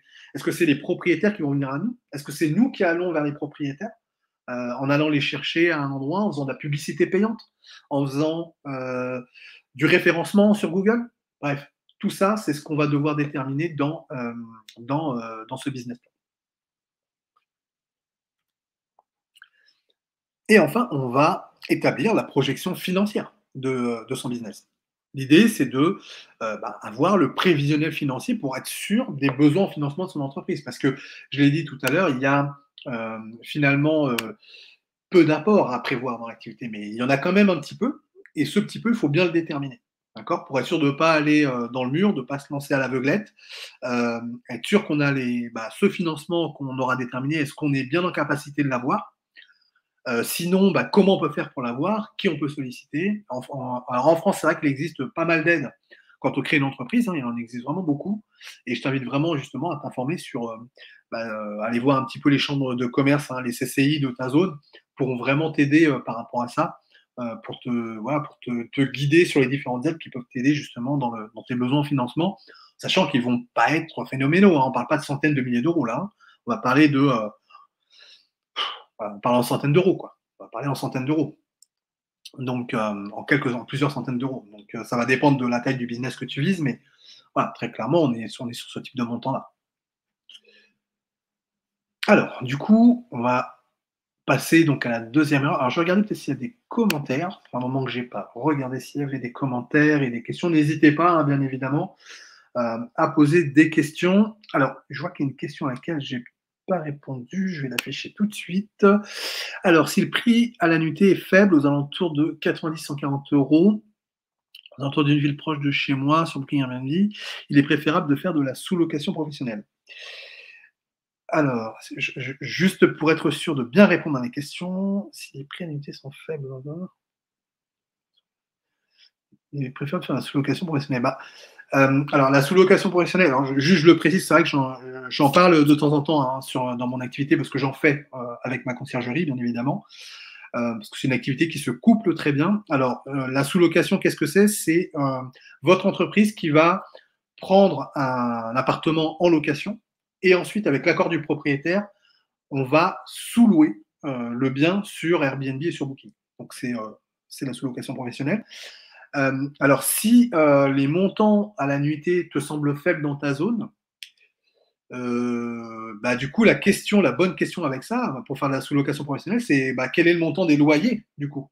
Parce que si par exemple, dans ton exemple, tu as une centaine d'euros la nuit, combien de nuits tu penses pouvoir faire dans un mois versus le loyer que tu vas mettre en face? C'est plutôt ça la bonne question. Quand on est en sous-location professionnelle, c'est ça la bonne question. Parce que ça va être le gros de tes charges en sous-location, c'est le loyer. Alors, il y en a d'autres, hein, il n'y a pas que ça, mais la plus grosse charge, c'est quand même le loyer. Et donc, du coup, il faut t'assurer que les revenus que tu vas avoir en courte durée viennent compenser et dépasser même, hein, et dépasser ton loyer. C'est finalement la clé, elle est là. Donc, soit ce calcul-là est clair pour toi et du coup, il y a un vrai bénéfice à prendre. Et même si les prix à la nuitée sont faibles, tu peux passer en sous-location professionnelle, il n'y a pas de souci. Par contre, si le ratio des deux est pas bon, là, il vaut mieux ne pas passer en sous-location professionnelle. Et j'ai même envie de te dire que du coup, si le ratio est pas génial en sous-location, du coup, lance-toi en prestation de service en conciergerie. Parce que du coup, tout simplement, hein, t'auras pas, tu vas pouvoir lancer ton business, tu vas pouvoir créer, tu vas pouvoir développer ton chiffre d'affaires auprès des propriétaires en prestation de service. Et du coup, c'est une option qui est tout à fait acceptable. On l'a vu tout à l'heure, hein. Si on se met en partenaire avec les propriétaires, c'est une activité qui peut tout à fait être acceptée par les propriétaires, hein. Donc, aucun souci là-dessus. Donc oui, on peut coupler la sous-location professionnelle à la conciergerie.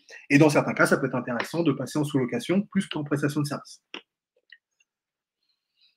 Alors, j'ai répondu à cette question. On va passer du coup à la suite, à la deuxième erreur, qui est une question qui revient très très très souvent.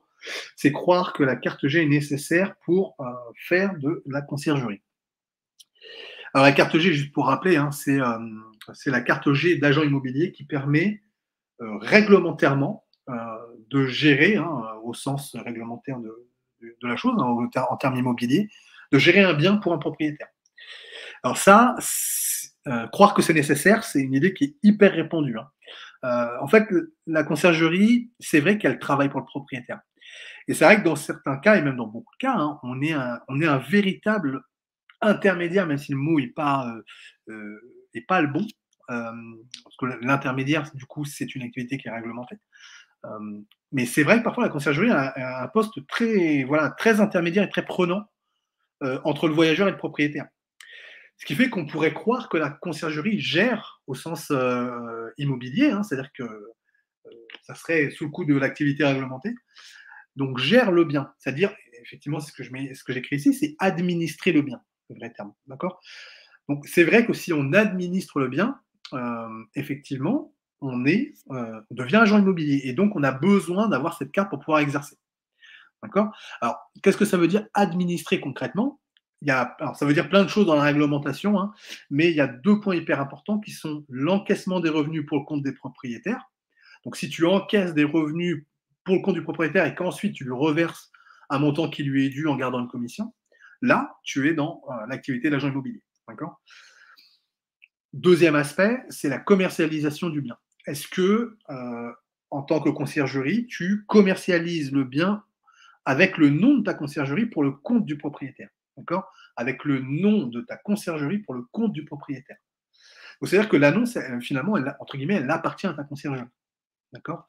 Si tu es dans ce cas-là, effectivement, il va falloir avoir la carte G, parce que là, on rentre justement dans l'administration du bien, dans la gestion du bien au sens immobilier.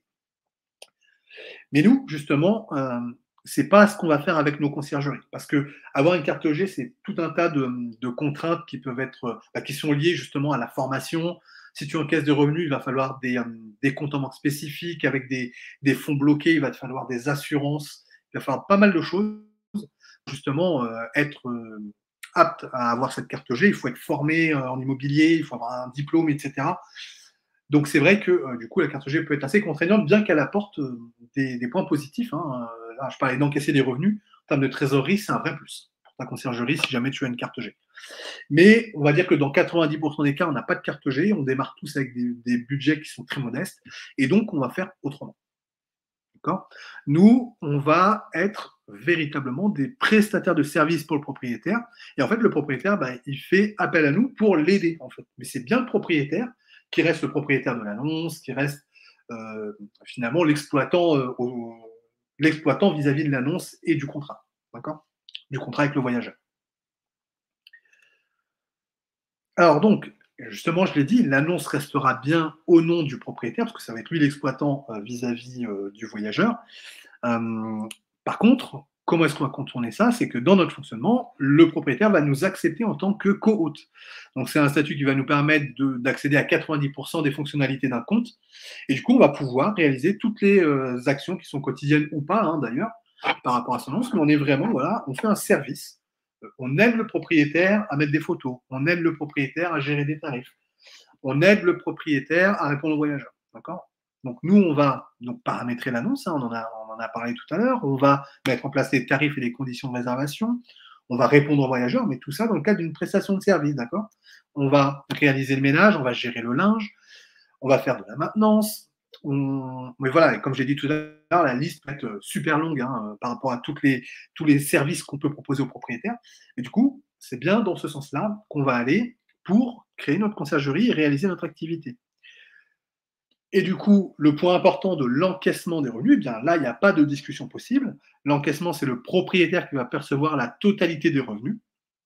Et nous, on va lui éditer une facture pour notre prestation et donc pour paiement, tout simplement. Donc c'est une facture qu'on va pouvoir émettre soit mensuellement, hebdomadairement ou autre, hein. Là, c'est vraiment au choix de la conciergerie et à caler avec les propriétaires, mais il n'y a pas d'obligation. En tout cas, tu peux tout à fait faire des factures hebdomadaires, hein, tout à fait possible. D'ailleurs, ça peut aussi soulager ta trésorerie, éviter des impayés. Bref, ça a pas mal d'avantages que de faire des factures hebdomadaires aussi. Voilà pour la carte G. On va passer du coup, alors je jette un œil en même temps à chaque fois aux différentes questions. J'en profite pour boire un coup parce que du coup, je parle beaucoup. Alors, troisième erreur, puisque du coup là on a parlé de l'aspect un peu administratif, on va parler de l'aspect un peu concret. Je disais tout à l'heure qu'une conciergerie utilise un channel manager et que c'est un outil central.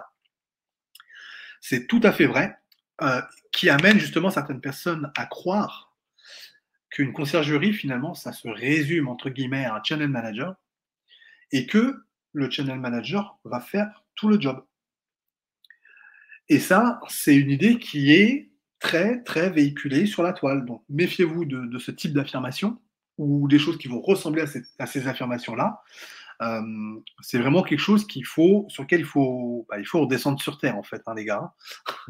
Le channel manager, c'est un outil, hein, bien sûr, je l'ai dit, c'est un outil qui est central, qui est indispensable pour toutes les conciergeries, parce que ça permet vraiment d'automatiser beaucoup d'actions, et ça va permettre du coup de gérer des biens de manière simultanée et d'être efficace de manière simultanée sur tous tes biens. Alors c'est vrai que pour un propriétaire, par exemple, bah, quand il s'occupe de son bien, ça peut effectivement lui sembler suffisant en fait, hein. Il se dit, moi c'est bon, je mets un channel manager et c'est parti. Sauf que quand on est une conciergerie sérieuse, eh ben, en fait, ça va pas être suffisant. Ça va pas être suffisant du tout. En fait, nous, on est une conciergerie, on est des professionnels, on offre des services aux propriétaires, d'accord? Et ces services, ils sont payants.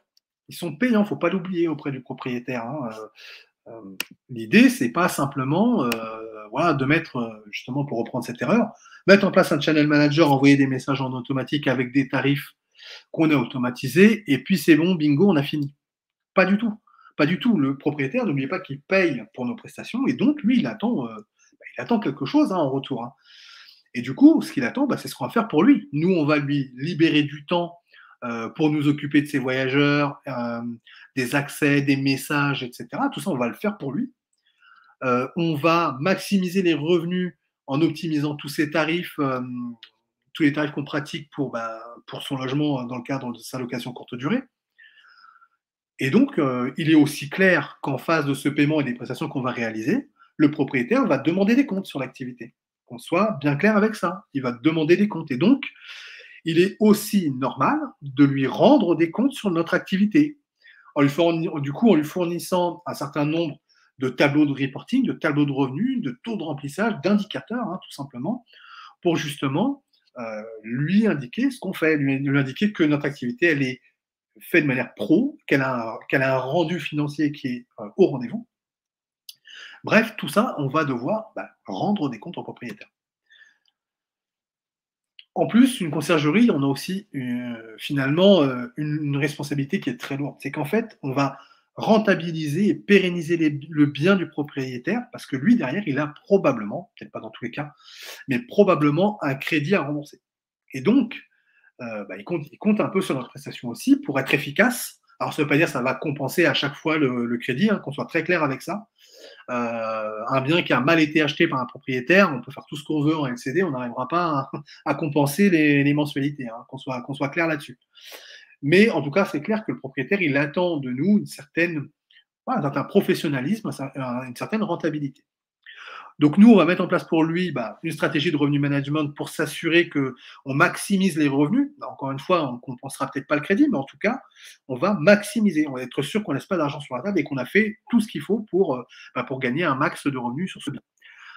Donc on va faire varier les revenus en fonction de l'offre et de la demande sur la zone, hein, sur la zone qui va être concernée. Donc c'est important de bien savoir où on se situe et du coup quel outil on va mettre en place pour faire ça. On a aussi la responsabilité de lui faire parvenir les dommages qu'on aurait constatés pendant le ménage ou d'ailleurs en dehors du ménage aussi, tout simplement parce que c'est la durabilité du bien qui va être mise en jeu, la satisfaction des voyageurs qui attendent un logement impeccable, et puis aussi finalement le contrat qu'on a avec notre propriétaire. Parce que du coup, si le bien, ça devient une ruine au bout de 6 mois parce qu'on n'a juste rien suivi, le propriétaire, il aura peut-être plus forcément envie de travailler avec nous parce que déjà, il sera peut-être pas satisfait. Et puis, s'il avait envie de continuer avec nous, il y a du coup un certain nombre de travaux qu'il va falloir mettre en place. Et du coup, ces travaux, c'est de la fermeture du bien, c'est du bien qui ne va pas être exploité en attendant. Bref, tout le monde y perd. Donc c'est important, voilà, de bien mettre en place toutes nos actions qui dépassent le channel manager et surtout de rendre compte aux propriétaires de ce qu'on fait. C'est hyper important pour justement, satisfaire toutes les parties avec qui on travaille. Alors ça, c'est une erreur qu'on voit souvent, hein, je vois assez peu de conciergeries faire des comptes rendus auprès des propriétaires de manière mensuelle sur l'efficacité du travail et je parle vraiment, voilà, de l'efficacité de ce qui a été fait. Expliquer au propriétaire qu'il a perdu de l'argent chaque mois, c'est pas top, hein. L'idée, c'est vraiment qu'on lui montre, ce qu'on a fait, comment il a gagné de l'argent, comment on lui a fait gagner de l'argent, comment on a maintenu son bien, quelles actions on a menées, qu'est-ce qui passera à l'avenir? Est-ce qu'on a anticipé, les différents événements? On sait qu'on va avoir les jeux olympiques, l'année prochaine. Est-ce qu'on a suffisamment anticipé ça? Est-ce qu'on est au point par rapport à ça? Donc voilà, tout ça, c'est des choses que le propriétaire va attendre d'une conciergerie. Autrement, si, hem, il prend une conciergerie, c'est clair que, c'est pour avoir justement ce type d'anticipation, ce type de service pro, pour justement, pas avoir à se pencher là-dessus, quoi. Voilà pour la troisième erreur. Je vais avancer un peu parce que je vois que ça fait déjà 1h10 qu'on est ensemble et je regarde en parallèle s'il y a des questions. Salut Facebook user, tu vas bien? Oui, je vais bien, merci. N'hésitez pas à à autoriser StreamYard, hein, pour afficher votre nom et prénom pour ceux qui sont sur, Facebook. C'est toujours plus sympa de savoir à qui on s'adresse. Voilà, quand même plus cool. Donc j'avance, on passe à la quatrième erreur qui est de croire qu'il suffit d'être moins cher que ses concurrents. De croire qu'il suffit de brader nos services, en fait, pour pouvoir aller capter du chiffre d'affaires. Ça, c'est l'erreur qui a la conséquence la plus lourde pour un business. Et d'ailleurs, je dis ça dans la conciergerie, mais c'est vrai sur tous les business, hein, tous les business. Il n'y a pas de business qui échappe à cette règle-là. Et la conciergerie, du coup, évidemment, c'est une conséquence très lourde si on part dans cette erreur. Et d'ailleurs, ce que je dis toujours, c'est que cette erreur-là, beaucoup la font, et que c'est le tombeau de la plupart des conciergeries qui finissent en fait par s'enfoncer dans la médiocrité, tout simplement. Alors on va voir pourquoi, hein. C'est tout simplement parce qu'en fait, ces conciergeries qui ont bradé leurs services, qui pensent qu'il faut être moins cher que les autres et qui baissent leurs prix en permanence, en fait, elles réalisent une marge qui est hyper faible. Et tellement faible en fait qu'ils sont obligés d'abaisser beaucoup de choses dans leur conciergerie, d'abaisser la qualité de leur service, d'abaisser la qualité du suivi et au final, abaisser la qualité de la prestation globale en fait. Et comme la marge est très faible, elles vont devoir se rattraper. Et pour se rattraper, qu'est-ce qu'elles font ces conciergeries? Elles vont aller chercher de nombreux et même de très nombreux propriétaires avec qui travailler pour mettre en place des services qui vont être toujours moins qualitatifs. Parce que s'il y a beaucoup de biens gérés et qu'il y a peu de marge, il va falloir passer moins de temps pour justement rentabiliser tout simplement. Donc, on va mettre en place des services qui sont toujours moins qualitatifs. Et à partir de là, en fait, le cercle vicieux, il est mis en place, hein, très clairement. Et en fait, c'est des conciergeries qui vont pas tarder à soit déposer le bilan, soit fermer en raison finalement de l'incapacité de l'entrepreneur à se rémunérer, tout simplement, parce que la marge était beaucoup trop faible. Et on court après cette marge faible. Alors, ça, c'est vraiment le piège fréquent dans lequel tout le monde tombe. Moi aussi, hein, encore une fois, hein, je reviens sur ce que je disais au début, je les ai faites ces erreurs-là, hein, et ça coûte cher après à redresser la barre, hein. Je le redis encore. Euh, voilà, derrière, il faut redresser la barre, donc ça coûte cher de repartir dans le bon sens. Donc, la bonne idée par rapport à ça, c'est plutôt d'aller chercher à proposer des services qui sont complets et de qualité. Alors, tout ça, tu vas le voir aussi au travers de ton étude de marché, bien évidemment. Si tu l'as bien faite, tu vas savoir ce que proposent tes concurrents, à quel prix. Est-ce qu'il manque des services? Est-ce que finalement, d'après toi, il y a des services qui ne sont jamais proposés alors qu'on devrait dans ta zone? Alors, c'est pas la peine forcément, quand je dis des services complets de qualité, hein, c'est pas la peine de faire forcément du haut de gamme ou du luxe, hein, c'est pas une obligation. Alors, c'est très bien si tu te positionnes sur ce créneau-là, hein, il n'y a pas de souci.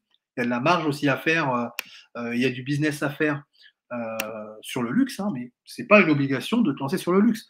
D'ailleurs, voilà, la plupart des conciergeries, moi, avec qui je travaille ou que je côtoie, sont pas sur le luxe, hein, et c'est pas du tout un problème. Ça n'empêche pas de faire du chiffre d'affaires.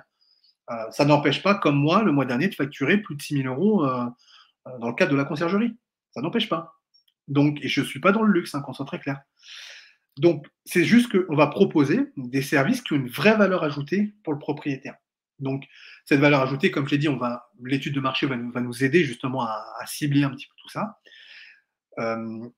Un des services qu'il faut systématiquement proposer parce qu'il est d'une valeur importante, c'est finalement un petit peu l'état des lieux, hein, c'est-à-dire le contrôle de l'état de l'appartement pour être sûr qu'il soit dans l'état de pouvoir accueillir un prochain voyageur dans les meilleures conditions.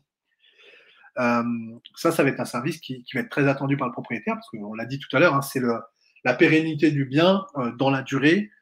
Et ça, c'est l'une des craintes du propriétaire, hein, c'est de voir son bien se dégrader en fait.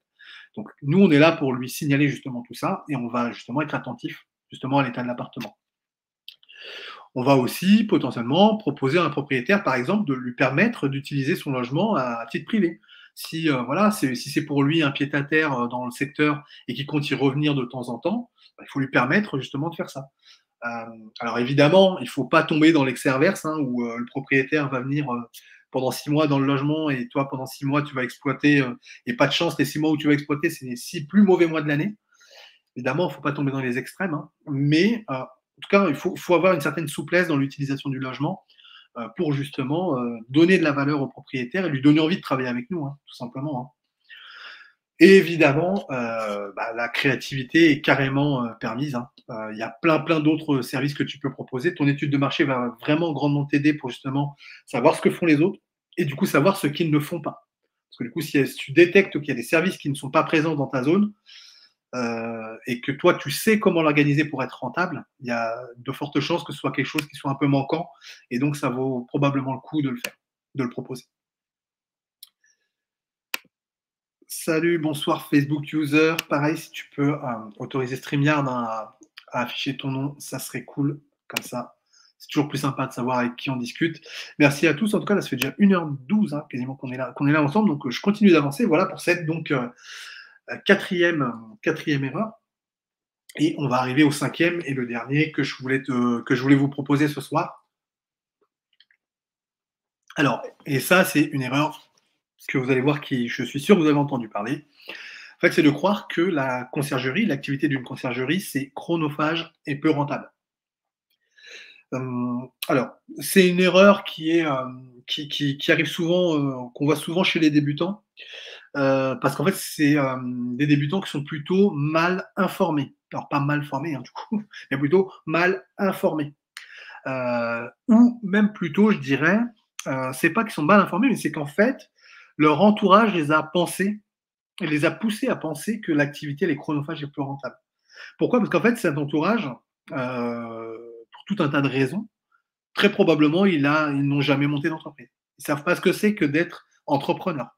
Et que donc, ils ne savent pas ce que c'est que raisonner en mode solution. Parce que c'est pas parce qu'il y a des activités qui sont chronophages dans l'activité de conciergerie que l'activité de conciergerie n'est pas rentable et qu'elle est forcément chronophage. Euh, Évidemment, je l'ai dit tout à l'heure de manière un peu caricaturale, une conciergerie, c'est un porte-clés pour remettre les clés et un balai pour faire le ménage. Ça, c'est justement, je dis que c'est caricatural, mais ça ne l'est pas tant que ça, parce que c'est ce que pense une certaine partie des personnes, parce que ces deux activités sont effectivement la face visible de l'activité d'une conciergerie, et c'est effectivement deux activités qui sont très chronophages, c'est clair. Le ménage et remettre les clés, c'est quelque chose qui est extrêmement chronophage. Mais donc, justement, nous, on a vu déjà un petit peu précédemment, hein, j'en ai parlé, comment on fait pour contourner ça.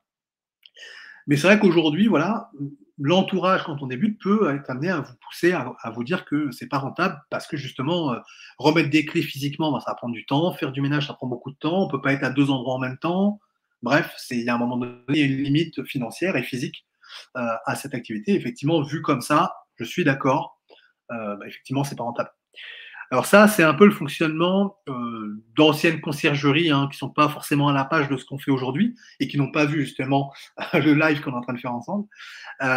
Ou alors, c'est un petit peu des pseudo-conciergeries hein, qui sont plutôt des sociétés de ménage à la base. Et donc, finalement, la conciergerie n'est pas le métier de base. Et donc, ils n'ont pas développé une expertise forte sur le métier de conciergerie. Et nous, justement, on est une conciergerie sérieuse, professionnelle et à la page. Et donc, justement, on va pouvoir rendre rentable notre activité.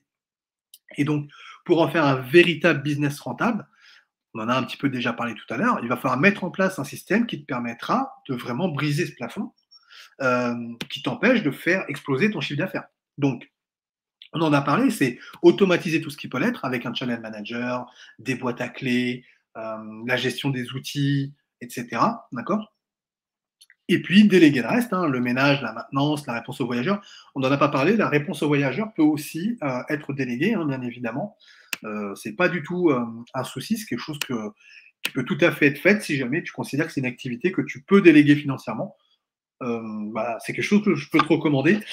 Évidemment, au démarrage, la réponse aux voyageurs, tu vas le faire. Parce que quand tu as qu'un, deux ou trois biens, évidemment, ça n'a pas de sens économique hein, de vouloir déléguer ça. Après, ça peut être mis dans un modèle plus large où tu veux vraiment te développer très très vite et du coup, dès le début, tu vas déléguer. Mais voilà, si tu es dans le modèle un peu plus classique, avec une croissance plus classique, évidemment, au début, ça vaut le coup que tu répondes toi-même aux voyageurs parce qu'il n'y a pas une activité de malade au départ. Et puis, comme je l'ai dit aussi, hein, c'est intéressant que justement que tu prennes en charge une certaine partie de l'activité toi-même pour te rendre compte des difficultés, des contraintes, des informations qui sont nécessaires, des informations qu'il faut passer à l'acteur suivant qui va travailler derrière toi. Bref, c'est important aussi de toucher un peu à tout ça pour bien s'en rendre compte. Donc ça, on en a parlé tout à l'heure, hein, automatiser, déléguer. Et il y a un dernier point que j'avais volontairement pas abordé, c'est qu'une fois qu'on a fait tout ça, qu'on a automatisé, qu'on a délégué, eh bien, en fait, on va piloter le système. Et ça, c'est la posture du chef d'entreprise. C'est-à-dire que tu vas mettre en place toute une stratégie de développement. On en a finalement un petit peu parlé. Hein. Est-ce que tu penses que tu veux rentrer, je sais pas moi, 4 biens tous les mois? Est-ce que c'est un bien tous les mois? Est-ce que tu veux euh, cibler des biens qui sont plutôt des studios, plutôt des biens haut de gamme, plutôt des maisons villas avec piscine? Bref, tu vas mettre en place toute ta stratégie tu vas du coup piloter, tu vas suivre que tout ce qui se passe sur le terrain soit bien conforme avec les plans que tu as mis en place. Et toi, tu vas devoir piloter tout ça. Ça, c'est la posture du chef d'entreprise. Et finalement, c'est à partir du moment où tu prends cette posture-là que ton entreprise va commencer à être particulièrement rentable. D'accord? Tant que tu n'es pas en train de piloter ton système, il y a des chances que tu ne sois pas, je dirais, au max de la valeur ajoutée dans ton entreprise. Et évidemment, hein, je reviens, comme je l'ai dit tout à l'heure, quand tu démarres tout juste, évidemment, tu as plein de choses à mettre en place, il y a des activités que tu vas faire toi-même. Et donc, le pilotage va être un peu plus, d'ailleurs, il est un peu plus limité. Hein. Quand tu n'as qu'un seul bien, évidemment, il est un petit peu plus limité. Mais rapidement, tu verras que c'est quelque chose que tu vas devoir faire pour justement apporter de la valeur dans ton entreprise et puis pouvoir te concentrer sur la prospection. C'est quelque chose qui va être primordial pour la suite. Donc, voilà les 5 erreurs que je voulais partager avec toi. Alors, je profite, je fais une toute petite pause, je bois un petit coup. Et j'en profite pour voir si il y avait des questions. Alors, est-ce que j'en ai raté? Ça n'a pas l'air. N'hésitez pas, hein, n'hésitez pas à poser des questions. Hein, on est là ensemble pour un bon moment là, donc on partage. On est vraiment là pour se donner un max d'informations. Et voilà, je suis vraiment là pour vous aider ce soir, donc n'hésitez pas. Avant vraiment de passer au résultat, hein, est-ce que vous avez des questions? On en profite, je fais une petite pause, je bois un coup.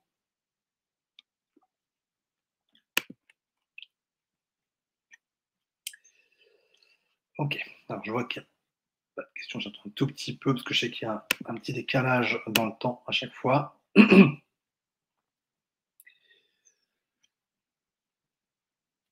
Ouais, merci à toi JB. Super, je suis super content que voilà, que tu trouves ça intéressant et que voilà et que ça apporte des réponses à tes questions. J'espère que ça a déjà permis à répondre à tes questions et on n'a pas fini en plus, c'est ça qui est bien. Donc on va continuer. Donc voilà, on a vu les 5 erreurs. Et finalement, concrètement, les 5 erreurs là, le résultat finalement de ces 5 pièges, ces 5 erreurs, qu'est-ce qui se passe pour les entrepreneurs, les conciergeries qui veulent se lancer? En fait, elles ne parviennent pas à dégager un chiffre d'affaires suffisant parce qu'elles bradent leurs services. On en a parlé tout à l'heure, hein, brader les services, ça amène à aller dans la médiocrité. Elles ne parviennent du coup pas à faire durer leur business parce qu'en fait, à proposer des services médiocres, eh bien, les propriétaires, tout simplement, arrêtent de travailler avec nous. Hein. Donc, c'est vraiment important du coup d'éviter ces pièges hein, pour pouvoir durer. Euh, pour ceux qui éventuellement vont débuter, ne lancent tout simplement pas leur business parce qu'ils n'ont pas les connaissances suffisantes pour le faire. On a parlé tout à l'heure voilà, de l'entourage qui peut nous expliquer que faire de la conciergerie, c'est pas rentable parce que c'est remettre des clés et puis faire du ménage. Voilà, c'est évident que quand on n'a pas les connaissances suffisantes et l'état d'esprit, ça c'est vrai que j'en ai pas parlé, mais c'est clair que quand on n'a pas l'état d'esprit, ça peut pas marcher non plus, hein. Donc oui, quand on est entrepreneur, on doit être en mode solution, on doit trouver des solutions pour optimiser les choses, pour dégager du revenu. Donc ça, finalement, c'est ce qui se passe pour les entrepreneurs qui vont tomber dans le piège, dans lesquels je suis tombé, je rappelle, hein, pour ceux qui éventuellement prennent le live en cours. Je suis moi-même tombé dans tous ces pièges, hein, et donc ça met beaucoup de temps et d'argent à redresser. Alors du coup, par rapport à toutes ces erreurs, j'ai mis en place ce que j'appelle l'accélérateur conciergerie, qui est un programme qui est complet et que je te propose et qui te permet en fait de disposer de ce que j'appelle un tutoriel complet pour lancer sa conciergerie rentable en 30 jours. En fait, avec ça, tu vas pouvoir monter un business de plusieurs dizaines de milliers d'euros à terme et évidemment, tu vas pouvoir devenir un entrepreneur libre et maître de sa vie. J'ai expliqué pourquoi c'était important d'être maître de sa vie et l'entrepreneuriat répond très clairement justement à cet enjeu. Alors, dans ce programme, l'accélérateur conciergerie que j'ai créé pour toi, tu retrouves en fait 38 cours en vidéo où j'explique justement euh, tout ce qu'il faut faire pour que ta conciergerie soit une réussite. Alors, dans ces 38 cours au format vidéo, ils seront répartis donc, sur une quinzaine de modules que tu vas pouvoir suivre à ton rythme, hein, et voici ce que le programme contient de manière plus détaillée. Alors, déjà, on va construire les fondations ensemble. On en a parlé un petit peu dans ce live, hein, l'importance de bien construire les fondations. Et donc, le programme va te permettre justement de faire, justement, de partir sur les meilleures fondations. Alors, il y aura une première vidéo de bienvenue pour bien t'expliquer comment tu vas devoir suivre la formation et dans quel mode tu vas devoir te positionner pour la suivre. Parce que on en parlera ensuite, mais voilà, on n'est pas là pour regarder Netflix, hein, donc voilà, il y a de l'action à faire, il y a des choses à faire, et il faudra les faire en même temps que les vidéos. On va ensuite donc comprendre le business d'une conciergerie. Je t'ai partagé beaucoup d'infos, hein, ce soir sur justement le business d'une conciergerie. Donc là, on va aller plus loin. L'idée, c'est de bien comprendre finalement comment on gagne de l'argent avec une conciergerie. On en a parlé un petit peu ce soir. On va ensuite déterminer ton offre, ton périmètre géographique et le potentiel économique de ta zone, hein. Donc pour ça, on va donc choisir la meilleure offre. Donc tu vas choisir l'offre commerciale qui va être adaptée à ta zone et à ta situation. Donc on va regarder ce que font les concurrents, hein, très clairement. On va choisir donc son cœur de cible, donc sur quelle zone on va vouloir agir, en tenant compte de la densité de la concurrence, hein. Est-ce qu'il y a beaucoup de concurrents, pas beaucoup de concurrents, comment on va se positionner par rapport à eux. Donc ça va être ce qu'on appelle les fondations, hein, finalement. Dans les fondations, on va déterminer la stratégie d'acquisition client, donc c'est-à-dire comment est-ce qu'on va trouver des propriétaires, où on doit aller prospecter pour pouvoir développer notre entreprise dans le temps, tout simplement parce que c'est en rentrant des propriétaires qu'on va pouvoir développer notre chiffre d'affaires. Juste, je vois qu'il y a des questions en même temps, j'avance un tout petit peu et je reviens sur les questions ensuite. Voilà, donc déterminer la stratégie d'acquisition client. Ensuite, on va choisir la structure d'entreprise. On en a parlé aussi un petit peu. Donc, on va identifier la meilleure structure en fonction de tes projets, hein. Est-ce que tu veux te lancer avec un associé? Est-ce que tu te lances tout seul? Bref, comment on va optimiser ton lancement et ton développement? On va établir la projection financière pour ton entreprise, c'est-à-dire qu'on va justement mettre au clair tes objectifs et ta progression dans le temps pour bien définir les besoins financiers pour lancer ta conciergerie. Ensuite, on va aller dans l'étape de préparation de la conciergerie. Donc là, on va être dans l'étape préalable avant entre guillemets, d'aller sur le terrain finalement. Mais là, on va lancer des actions concrètes qui vont permettre de créer sa conciergerie. Donc justement, on va créer son entreprise. Donc en réalisant les démarches administratives, hein. Donc là, à la fin de ce cours-là, tu as du coup fait toutes les démarches pour avoir ton cabis, hein, très clairement, hein. Et tu auras aussi donc choisi la meilleure banque, celle qui va te permettre d'optimiser tes frais et puis faciliter ta gestion. Ensuite, on va mettre en place tout ce qui va être communication, c'est-à-dire choisir un nom, un logo, mettre en place sa plaquette commerciale, renforcer la présence sur Internet, en plus évidemment de la création d'un site Internet qui va être indispensable pour se faire connaître. On va ensuite mettre en place des outils. Hein. On va donc bien évidemment se mettre en place sur les différentes plateformes de mise en relation avec les voyageurs, type Airbnb, Booking. On va bien comprendre leur fonctionnement, on va bien comprendre comment est-ce qu'on peut optimiser les annonces pour avoir un chiffre d'affaires record. On va bien comprendre, bien évidemment, donc les principales plateformes hein, que je cite toujours, Airbnb et Booking. On va mettre en place comme outil un channel manager, puisque du coup, je l'ai dit, c'est l'outil central pour une conciergerie. Euh, on va évidemment utiliser le channel manager, j'en ai pas parlé, que je recommande, qui est Best24, qui est voilà, celui qui a le meilleur rapport qualité-prix sur le marché. On va synchroniser tout ça avec les différentes plateformes pour, voilà, pour automatiser, hein, on en a parlé.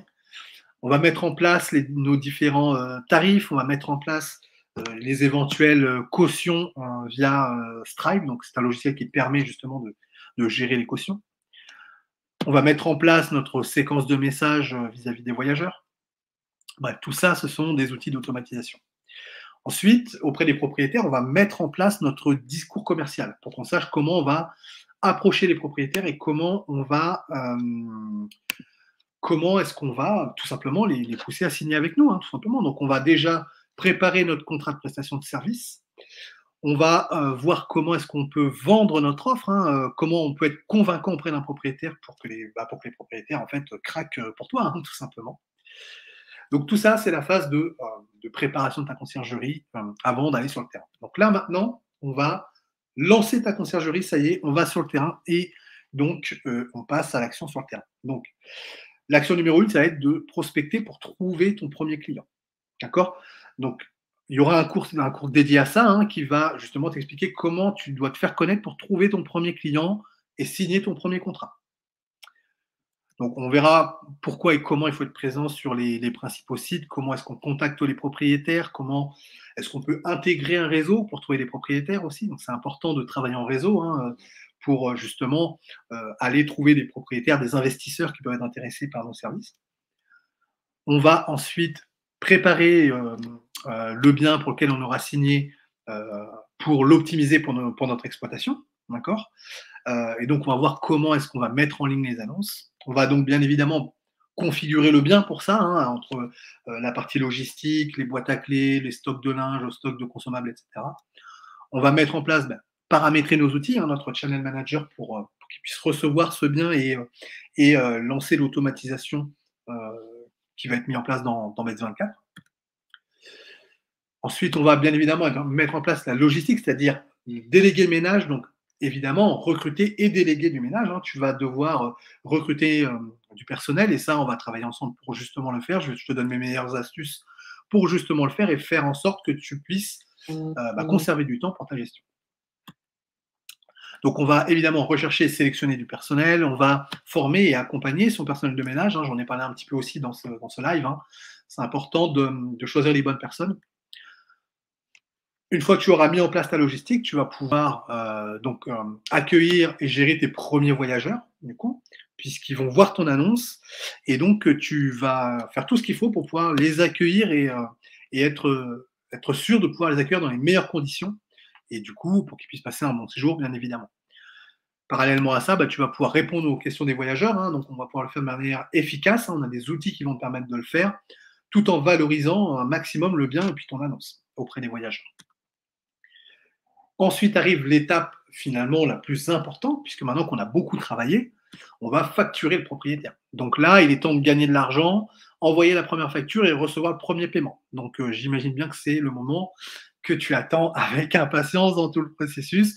Donc évidemment, on va extraire un certain nombre de données pour pouvoir calculer le montant de la facture. Hein. J'expliquais un petit peu justement au début de ce live comment on va calculer notre commission. Donc là, on va justement, grâce à des outils, faire tous ces calculs. On va émettre effectivement la facture avec ce que j'appelle un rapport de performance, puisque j'ai dit qu'on rendait des comptes au propriétaire. Et donc, c'est ce qu'on va faire ici. Et ensuite, on va suivre tout simplement que le propriétaire nous a bien payé. Hein, on va suivre le recouvrement et éventuellement relancer le propriétaire si jamais le paiement n'a pas été fait. Et dernière étape, maintenant que tu as rentré ton premier bien, tu as été enfin payé de ta première prestation, on va tout simplement dupliquer et recommencer ce qu'on a fait pour faire grossir notre activité. Donc là, c'est tout simplement du copier-coller de tout ce que tu auras vu précédemment. Alors, j'ai vu qu'il y avait des questions, du coup, j'y reviens.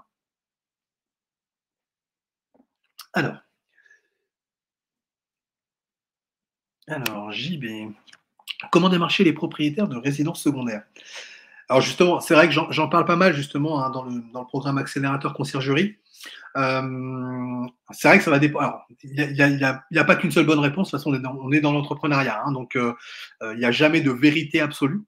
Il y a une première question moi que je me pose, c'est effectivement dans quelle zone ça va se situer, parce que une résidence secondaire en région parisienne ou en région ou en station balnéaire ou en station de ski par exemple, tu vois, je pense que c'est pas du tout la même chose. Et du coup, les propriétaires justement sont pas aux mêmes endroits. Ils sont pas dans les mêmes réseaux par exemple. Donc ça peut être intéressant justement plutôt de voir en fonction de la zone où tu es, dans quel réseau les propriétaires vont se trouver, pour justement, toi, aller intégrer ces réseaux-là, ou en tout cas t'approcher de ces réseaux-là pour pouvoir discuter avec eux. Et l'idéal, encore une fois, hein, c'est d'intégrer les réseaux pour justement, tu donnes ta carte. Hein. Une fois que tu es dans le réseau, tu fais ta carte et puis c'est parti. C'est ce qui te fera la meilleure pub, à mon sens, pour des actions qui sont, voilà, qui sont, à mon sens, les plus, je dirais, coup de poing pour lancer ta conciergerie, quoi. Alors, qui sonne, propose-tu actuellement des formations? Très bien expliqué. Oui, tout à fait. Donc, c'est l'accélérateur conciergerie, justement. Hein, c'est le programme que je propose, justement, qui est un programme en vidéo. Hein, on est en train, justement, je vous ai déroulé là le contenu du programme vidéo. Et en plus, c'est pas fini, j'ai encore d'autres choses, mais je profite, je balaye toutes les questions. Alors, hop là, je vais sauter une question, pardon. Qui sonne. Et un accompagnement, oui, je propose aussi des accompagnements individuels, hein, j'entends. Voilà, pour qu'on puisse s'adapter et personnaliser un petit peu les solutions en fonction de ta situation. Voilà, donc oui, effectivement, c'est des choses que je propose. Tu retrouves ça en général sur mes vidéos sur YouTube. Tu vas retrouver un lien en bas de la vidéo, de toutes les vidéos. Tu retrouves toujours un lien sur l'accompagnement. Tu peux prendre un rendez-vous gratuit avec moi et on discute de ta situation, puis on voit ce qu'on peut faire pour avancer ensemble, hein, tout simplement. Hein. Donc, n'hésite pas, tu peux aller voir une de mes vidéos et éventuellement, je remettrai le lien dans les commentaires, là, juste à la fin de ce live. Je le remettrai pour que tu puisses éventuellement prendre rendez-vous avec moi si tu veux un accompagnement personnalisé. Alors, je reprends une dernière question et puis ensuite je vais avancer. Penses-tu que gérer l'intendance et l'assistance locative faisable en étant seul? Alors, quand tu dis l'intendance et l'assistance locative en étant seul, alors, c'est un peu ce que je disais en fait dans ce live, hein, c'est que si tu es tout seul, tout seul, tout seul, tout seul, ça veut dire que tu n'as pas délégué.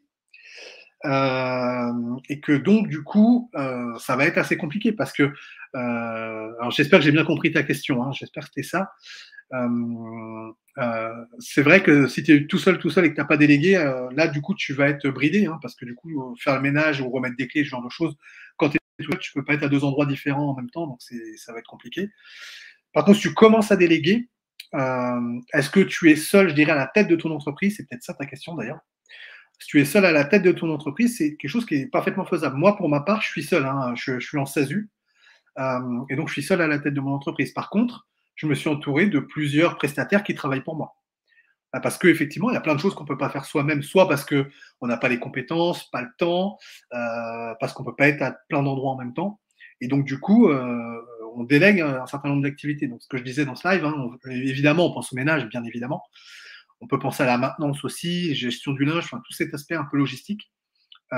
Et toi, tu dois te positionner en tant que pilote de tout ça. D'accord? Et pour piloter, pour bien piloter, il faut des bonnes infos, des bonnes données, il faut des bons tableaux de suivi, il faut des bonnes remontées d'informations de tes prestataires. Enfin bref, c'est vraiment toute une organisation que tu dois mettre en place et qu'on voit hein, dans l'accélérateur conciergerie justement, pour que justement tu peux, en étant seul, piloter un peu ton système, finalement être rentable. Hein, de toute façon, c'est ce que j'ai dit hein, dans ce live. Hein. C'est comme ça qu'on est rentable, hein, très clairement. Après, pour ceux qui veulent se lancer à plusieurs, il y a d'autres challenges. Mais là, comme ta question est portée sur le fait est-ce que tu étais seul, est-ce que c'est jouable? Oui, moi j'y réponds, c'est carrément jouable. C'est ce que je fais. Alors, donc, l'accélérateur conciergerie, je t'ai montré ce qu'il y avait dedans. Je voulais vraiment te dire que voilà, j'aurais pu m'arrêter à ça en fait. Hein. J'aurais pu m'arrêter là en disant voilà, il y a ce contenu-là dans l'accélérateur conciergerie, mais en fait, je veux vraiment que tu mets tous les atouts de ton côté, pardon, pour justement créer un business à plusieurs dizaines de milliers d'euros. Parce que c'est bien mon objectif pour toi, en fait. Je veux pas juste que tu intègres un programme, puis après je te laisse tout seul. Non, non, le but c'est vraiment que tu génères du cash tel que c'était prévu. Et donc je veux vraiment que tu mettes toutes les chances de ton côté. Donc je t'offre vraiment plein de bonus, tu vas voir. Le premier bonus, c'est ce que j'appelle le pass annuel de 12 mois de suivi en direct. En fait, on va se retrouver une fois par mois en live avec tous les membres du programme. Et là, je réponds à toutes les questions, toutes, en fait, pour t'aider à avancer. D'accord. Et là, je te donne vraiment les conseils personnalisés par rapport à la question que tu m'auras posée. Ça, c'est quelque chose que je fais en direct. Par contre, si toi, tu n'es pas dispo pour le direct, parce que ça peut se comprendre, hein, tu as aussi parfois d'autres choses à faire, tu peux quand même me poser toutes tes questions en avance. Et en fait, toi, tu pourras accéder à la réponse que j'aurais donnée dans le direct. Tu auras accès au replay, tu pourras accéder du coup à la réponse. Donc ça, c'est voilà, c'est le truc pour moi indispensable parce que je veux vraiment vous accompagner au plus proche du terrain, au plus proche de vos questions. Donc pour moi, c'était pas pensable de ne pas vous proposer ce pass annuel en bonus offert dans ce programme. Donc rien que ce bonus-là, il vaut 997 euros. Ensuite, je te propose un espace d'échange dédié VIP entre membres. Alors, en gros, ça va être un groupe Facebook sur lequel tous les membres seront connectés, et moi-même aussi. Et on va pouvoir échanger entre entrepreneurs autour de du business de la conciergerie. Donc, tu pourras avoir des réponses à tes questions rapides, tu pourras avoir des avis, tout ça grâce à la communauté. Tu pourras rester motivé, c'est hyper important. La motivation et l'état d'esprit, parce que voilà, il y aura une énergie de dingue dans ce groupe-là, parce que de toute façon, dès qu'on est entre entrepreneurs, tout de suite, on a la bonne vibes, on est dans le bon état d'esprit. Et rien que ce groupe-là, il vaut 497 euros. Ensuite, je vais t'offrir un troisième bonus qui est une invitation à la rencontre annuelle avec les conciergeries du groupe. Donc, c'est une rencontre en physique où j'invite bien évidemment toutes les conciergeries du groupe, mais j'invite aussi des intervenants de choc qui vont te permettre de booster ton business. L'idée, c'est que tu aies accès à des informations qui soient inédites et à la pointe du business de conciergerie. Parce qu'il y a plein de choses qu'on peut faire dans le cadre de l'entrepreneuriat, d'ailleurs. Ce n'est pas forcément dans la conciergerie, mais dans le cadre de l'entrepreneuriat, c'est vrai qu'il y a plein de nouveaux outils qui s'offrent à nous aujourd'hui. Et donc, on va se les partager dans le cadre de cette rencontre. D'accord. Donc, cette rencontre, il y aura un billet d'entrée qui a une valeur de 97 euros qui sera offert dans les bonus. Ensuite, je vais t'offrir ce que j'appelle la version mobilité du programme. Parce que tous les cours sont en vidéo. Mais voilà, je ne veux pas non plus que tu aies besoin forcément d'avoir une connexion Internet 5G ou alors en super haut débit. Et parfois, d'ailleurs, ce n'est pas le cas. Donc, du coup, je t'offre aussi les versions audio et PDF qui te permettent justement de pouvoir suivre les cours, même quand tu n'as pas de connexion ou alors quand tu es en bas débit ou alors quand tu es dans les transports en commun et que tu veux écouter une version en audio. Et bien, du coup, ça va être possible parce que tu auras accès à ces versions audio et PDF. Donc, ça vaut 147 euros. Ensuite, je vais te donner accès à des outils maison que j'ai fait moi-même qui permettent justement de bien démarrer dans sa conciergerie. Le premier outil, c'est ce que j'appelle estimation de potentiel. Donc en fait, avec ça, ça va être impossible de te tromper sur le potentiel économique qu'il y a dans la zone que tu vises. En fait, l'idée, c'est de pouvoir se dire, OK, sur la zone dans laquelle je vais m'installer, il y a combien de concurrents, il y a combien de biens en gestion, il y a combien de biens tout court. Bref, il y a tout un tas de critères que tu vas pouvoir mettre dans cet outil. Et cet outil va te dire si le potentiel est intéressant ou pas sur ta zone. Donc ça, c'est un outil qui a une valeur de 97 euros. Deuxième outil, c'est le business plan pour micro-entreprises. Donc là, c'est un modèle de business plan et de projection financière qui sont vraiment spécifiques pour ce format d'entreprise. Alors pourquoi en micro-entreprise? Parce que je considère que c'est la version la plus rapide à mettre en place pour lancer une conciergerie. Avec le temps, tu pourras évoluer sur d'autres modèles, mais c'est vrai que pour se lancer de la manière la plus souple, rapide, la moins chère, c'est l'entreprise. Et donc, du coup, je t'offre justement un business plan avec une projection financière qui va te permettre de tout bien établir, de tout bien prévoir, vérifier que tu gardes bien le cap par rapport à ce que tu as prévu. Et ça, tu vas pouvoir le mettre en place pour les 3 prochaines années. Et donc, on le remplit ensemble dans le cadre de ces cours. Ça a une valeur de 97 euros. Tous ces bonus, à eux seuls, ils valent déjà 1 932 euros. Donc, voilà, je voulais vraiment t'offrir ça pour que ce soit que tu aies vraiment tous les atouts de ton côté. Alors, pareil, je pourrais aussi m'arrêter là, mais tu sais très bien que je ne vais pas m'arrêter à ça. Un autre point, c'est que je vais t'offrir ce que j'appelle la garantie de l'espace. En fait, tu vas pouvoir tester le programme pendant 30 jours. Ça, c'est quelque chose que je veux vraiment mettre en place pour toi. C'est que tu peux t'inscrire au programme, tu testes le programme pendant 30 jours, tu suis tous les cours. Encore une fois, en 30 jours, tu es capable d'avoir ton premier client et d'avoir facturé ton premier client et reçu tes premiers euros. Bah, en fait, tu vas pouvoir tester. Voilà. Tu rentres dans la formation, tu testes pendant 30 jours, tu fais ça. Et si jamais tu n'es pas satisfait des conseils que tu auras eus, bah, tu m'envoies juste un email et je te rembourse direct, intégralement. D'accord? Donc tu peux tester le programme pendant 30 jours. Tu rentres dans le programme, tu testes. Si au bout de 30 jours ça ne va pas, tu m'envoies un email, je te rembourse. Donc vraiment, pendant cette période-là, tu vas pouvoir regarder tous les cours qui seront délivrés, d'accord? Autant de fois que tu le souhaites. Tu vas pouvoir noter la tonne de conseils que je te donne et les différentes méthodes que je partage avec toi. Tu vas pouvoir appliquer tout ce que tu auras appris, hein. C'est un point fort de ce programme, c'est qu'on apprend et on applique. On apprend et on applique. C'est vraiment quelque chose d'important, d'accord? Tu vas pouvoir rejoindre le groupe privé. Tu vas pouvoir assister aux coachings communs, hein, qui sont mensuels. Et tout ça en testant pendant 30 jours. D'accord? Et en fait, avec cette garantie, tu pourras du coup découvrir comment on construit les fondations de ta conciergerie, donc études de marché, business plan, etc. Comment est-ce qu'on prépare sa conciergerie, la structure juridique, on met en place les outils, on met en place la communication, on prépare sa plaquette commerciale, le discours qu'on va avoir avec les propriétaires. Et ensuite, tu lances ta conciergerie avec succès, tu trouves ton premier client, tu mets en place la logistique, les outils, etc. Et tu perçois tes premiers euros. Tu envoies ta première facture et tu perçois tes premiers euros. Ça, tu peux le faire dans les 30 jours. D'accord? Donc, tu vas pouvoir tester la formation, le programme. Tu vas pouvoir tester tout ça. Et donc, si après tout ça, une fois que tu as tout mis en place, que tu as reçu tes premiers euros, que tout fonctionne bien, si pour la raison que n'importe quelle raison, d'accord? Euh, Peu importe la raison, si tu me dis, voilà, finalement, j'ai réfléchi, je veux partir sur un autre business, ok, pas de souci. Si tu estimes que c'est pas pour toi, tu m'envoies un email, je te rembourse intégralement. Ok. Mais bon, après, je préfère te le dire, ça me paraît quand même assez improbable parce que quand je vois l'enthousiasme des conciergeries en herbe et puis voilà l'énergie positive qu'il y a dans tout le groupe et tout ça, voilà, je reste quand même assez dubitatif. Je pense que, à mon avis, tu vas vouloir poursuivre l'aventure, à mon avis. Donc du coup, maintenant, la question que tout le monde se pose, roulement de tambour, et à laquelle je vais répondre, donc c'est le prix du programme, bien évidemment. Donc, la garantie 30 jours, plus les bonus.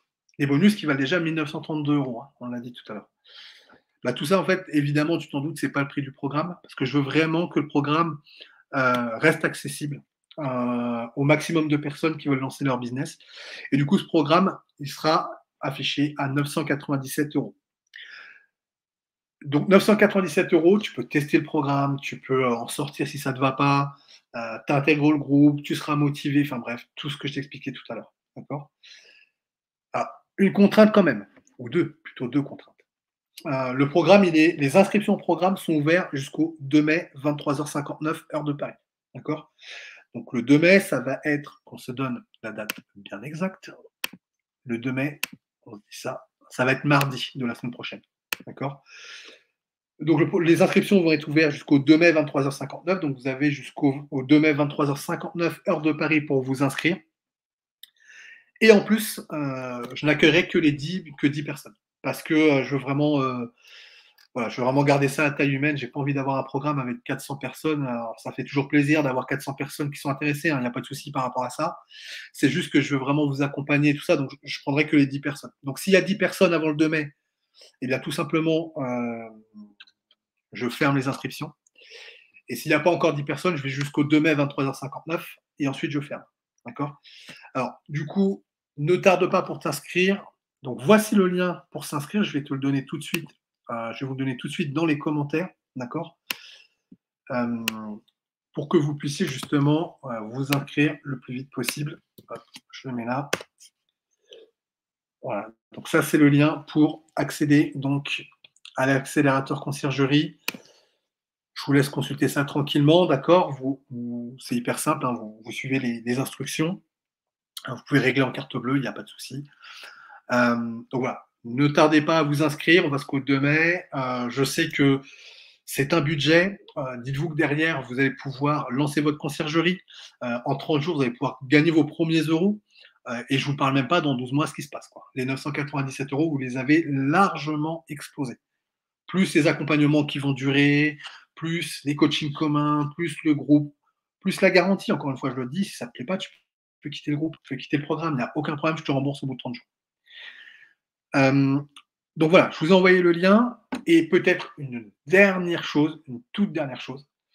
Si tu as des questions, des doutes, tout ce que tu veux, ou même par rapport à ce live, par rapport au programme, par rapport au contenu, par rapport à comment ça va se passer, eh ben, tu vas pouvoir me contacter, mais pas par mail, parce que tu vois, répondre par mail, je sais très bien que c'est toujours un peu gonflant.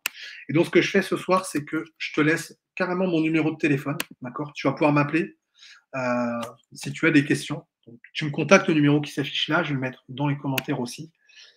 Si tu as des questions, tu me contactes. D'accord. Alors, laissez passer ce soir quand même, laissez-moi respirer, mais avec grand plaisir, je réponds à toutes vos questions. Euh, euh, voilà, tu m'appelles sur ce numéro de téléphone, je fais tout pour te répondre rapidement. Je te rappelle, tu me laisses un message. Bref, en tout cas, tu arriveras à m'avoir au téléphone. Si tu as des questions, si tu veux, voilà, si tu as des questions sur comment tu lances ta conciergerie, sur comment le programme se passe, sur la garantie, sur tout ce que tu veux, eh ben, tu me passes un coup de fil et moi j'irai. Si jamais tu n'as pas le temps, tu m'envoies un SMS, ça marche aussi. Hein. D'accord. Donc voilà, c'est vraiment là avec ça, je peux vraiment, vraiment pas faire mieux. Là, je suis vraiment à fond. Là, vous avez vu. Alors donc maintenant, qu'est-ce qui se passe? Qu'est-ce qu'on fait? Bah, on passe à l'action, d'accord? Vous comme moi, vous allez pouvoir lancer votre conciergerie. Moi, je vais pouvoir continuer à développer ma conciergerie. Pour si tu en as déjà une, eh bien, développe ta conciergerie. C'est vraiment tout le mal que je te souhaite. Et puis surtout, bah, je peux répondre là maintenant à toutes les questions qu'il peut y avoir. Alors, du coup, je vais revenir un petit peu dans le chat pour vérifier que je n'aurais pas raté de questions. Alors, n'hésitez pas hein, à poser les questions que vous pouvez avoir autour de la conciergerie, autour de cette présentation, de ce live. Hein. Je vous ai partagé vraiment beaucoup, beaucoup d'infos. Là, ça fait 1h47 hein, qu'on est ensemble. C'est vraiment cool. Je suis super content. Alors, je reprends. Est-ce qu'il y a des questions? Ça n'a pas l'air. Je crois que j'ai répondu à ça. Oui, j'ai répondu. La question de JB, j'ai répondu. Voilà, donc notez bien. N'hésitez pas à me contacter. Vous avez mon numéro de téléphone. Vous me passez un coup de fil. Je vous réponds sur comment vous pouvez créer votre conciergerie, comment vous pouvez la développer. Voilà, il y avait une question, il me semble, sur les accompagnements. Donc, je vais aussi laisser le lien pour prendre un rendez-vous avec moi si vous cherchez un accompagnement personnalisé. Alors, juste le temps que je vous envoie ça. Je vous laisse poser vos questions en parallèle et je vous reprends de suite pour pouvoir répondre à tout ça. Hop. Alors, je ne suis pas très loin, on va y arriver. Je vous laisse poser vos questions, vos dernières questions. N'hésitez pas, on est vraiment là pour ça. Moi, j'ai le temps, je suis vraiment là pour vous. Alors, et évidemment, pour ceux qui le souhaitent, ils peuvent prendre un rendez-vous gratuit, hein, ça coûte absolument rien. Ils peuvent prendre un rendez-vous avec moi en visio, on discute de votre projet, on voit ce qu'on peut faire pour lancer votre conciergerie, si vous cherchez un accompagnement personnalisé, ou si le programme accélérateur conciergerie peut vous convenir aussi, n'hésitez pas à passer à l'action. C'est ouvert jusqu'au 2 mai, hein, donc ça va super vite. 2 mai, 23h59, heure de Paris. Donc ça va aller super vite et c'est que les 10 premiers. Donc autant vous dire que ça va aller extrêmement vite. Alors je vous partage dans les commentaires le lien pour prendre rendez-vous avec moi aussi pour l'accompagnement personnalisé. Je le mets dans le chat, donc n'hésitez pas. Prenez rendez-vous, vous m'appelez d'ici demain si jamais vous avez des questions sur tout ce qu'on a vu ce soir. Voilà, si vous avez des questions sur le live, de toute façon le live, alors oui, est-ce qu'il y a un replay? C'est important. Le replay restera disponible jusqu'au 2 mai, 23h59. Ensuite, je ferme le replay, il n'y aura plus de replay. Donc voilà, vous avez le temps de revisionner un peu tout ça, revisionner les conseils, appliquer aussi, hein, appliquer les conseils que je vous ai donnés ici. N'hésitez pas à faire un petit retour si jamais vous avez des résultats, des questions, des choses comme ça. N'hésitez pas à faire un retour, ça fait toujours plaisir. Que vous pouvez partager soit dans YouTube ou dans le groupe Facebook, hein, si vous en faites partie. Voilà, ça fait toujours plaisir d'avoir des retours pour savoir si ça marche pour vous. Donc n'hésitez pas. Donc voilà, le replay jusqu'au 2 mai, 23h59 également, et ensuite je coupe le replay. Alors, est-ce qu'il y a des questions du coup? Je suis en train de reprendre. Je suis en train de reprendre.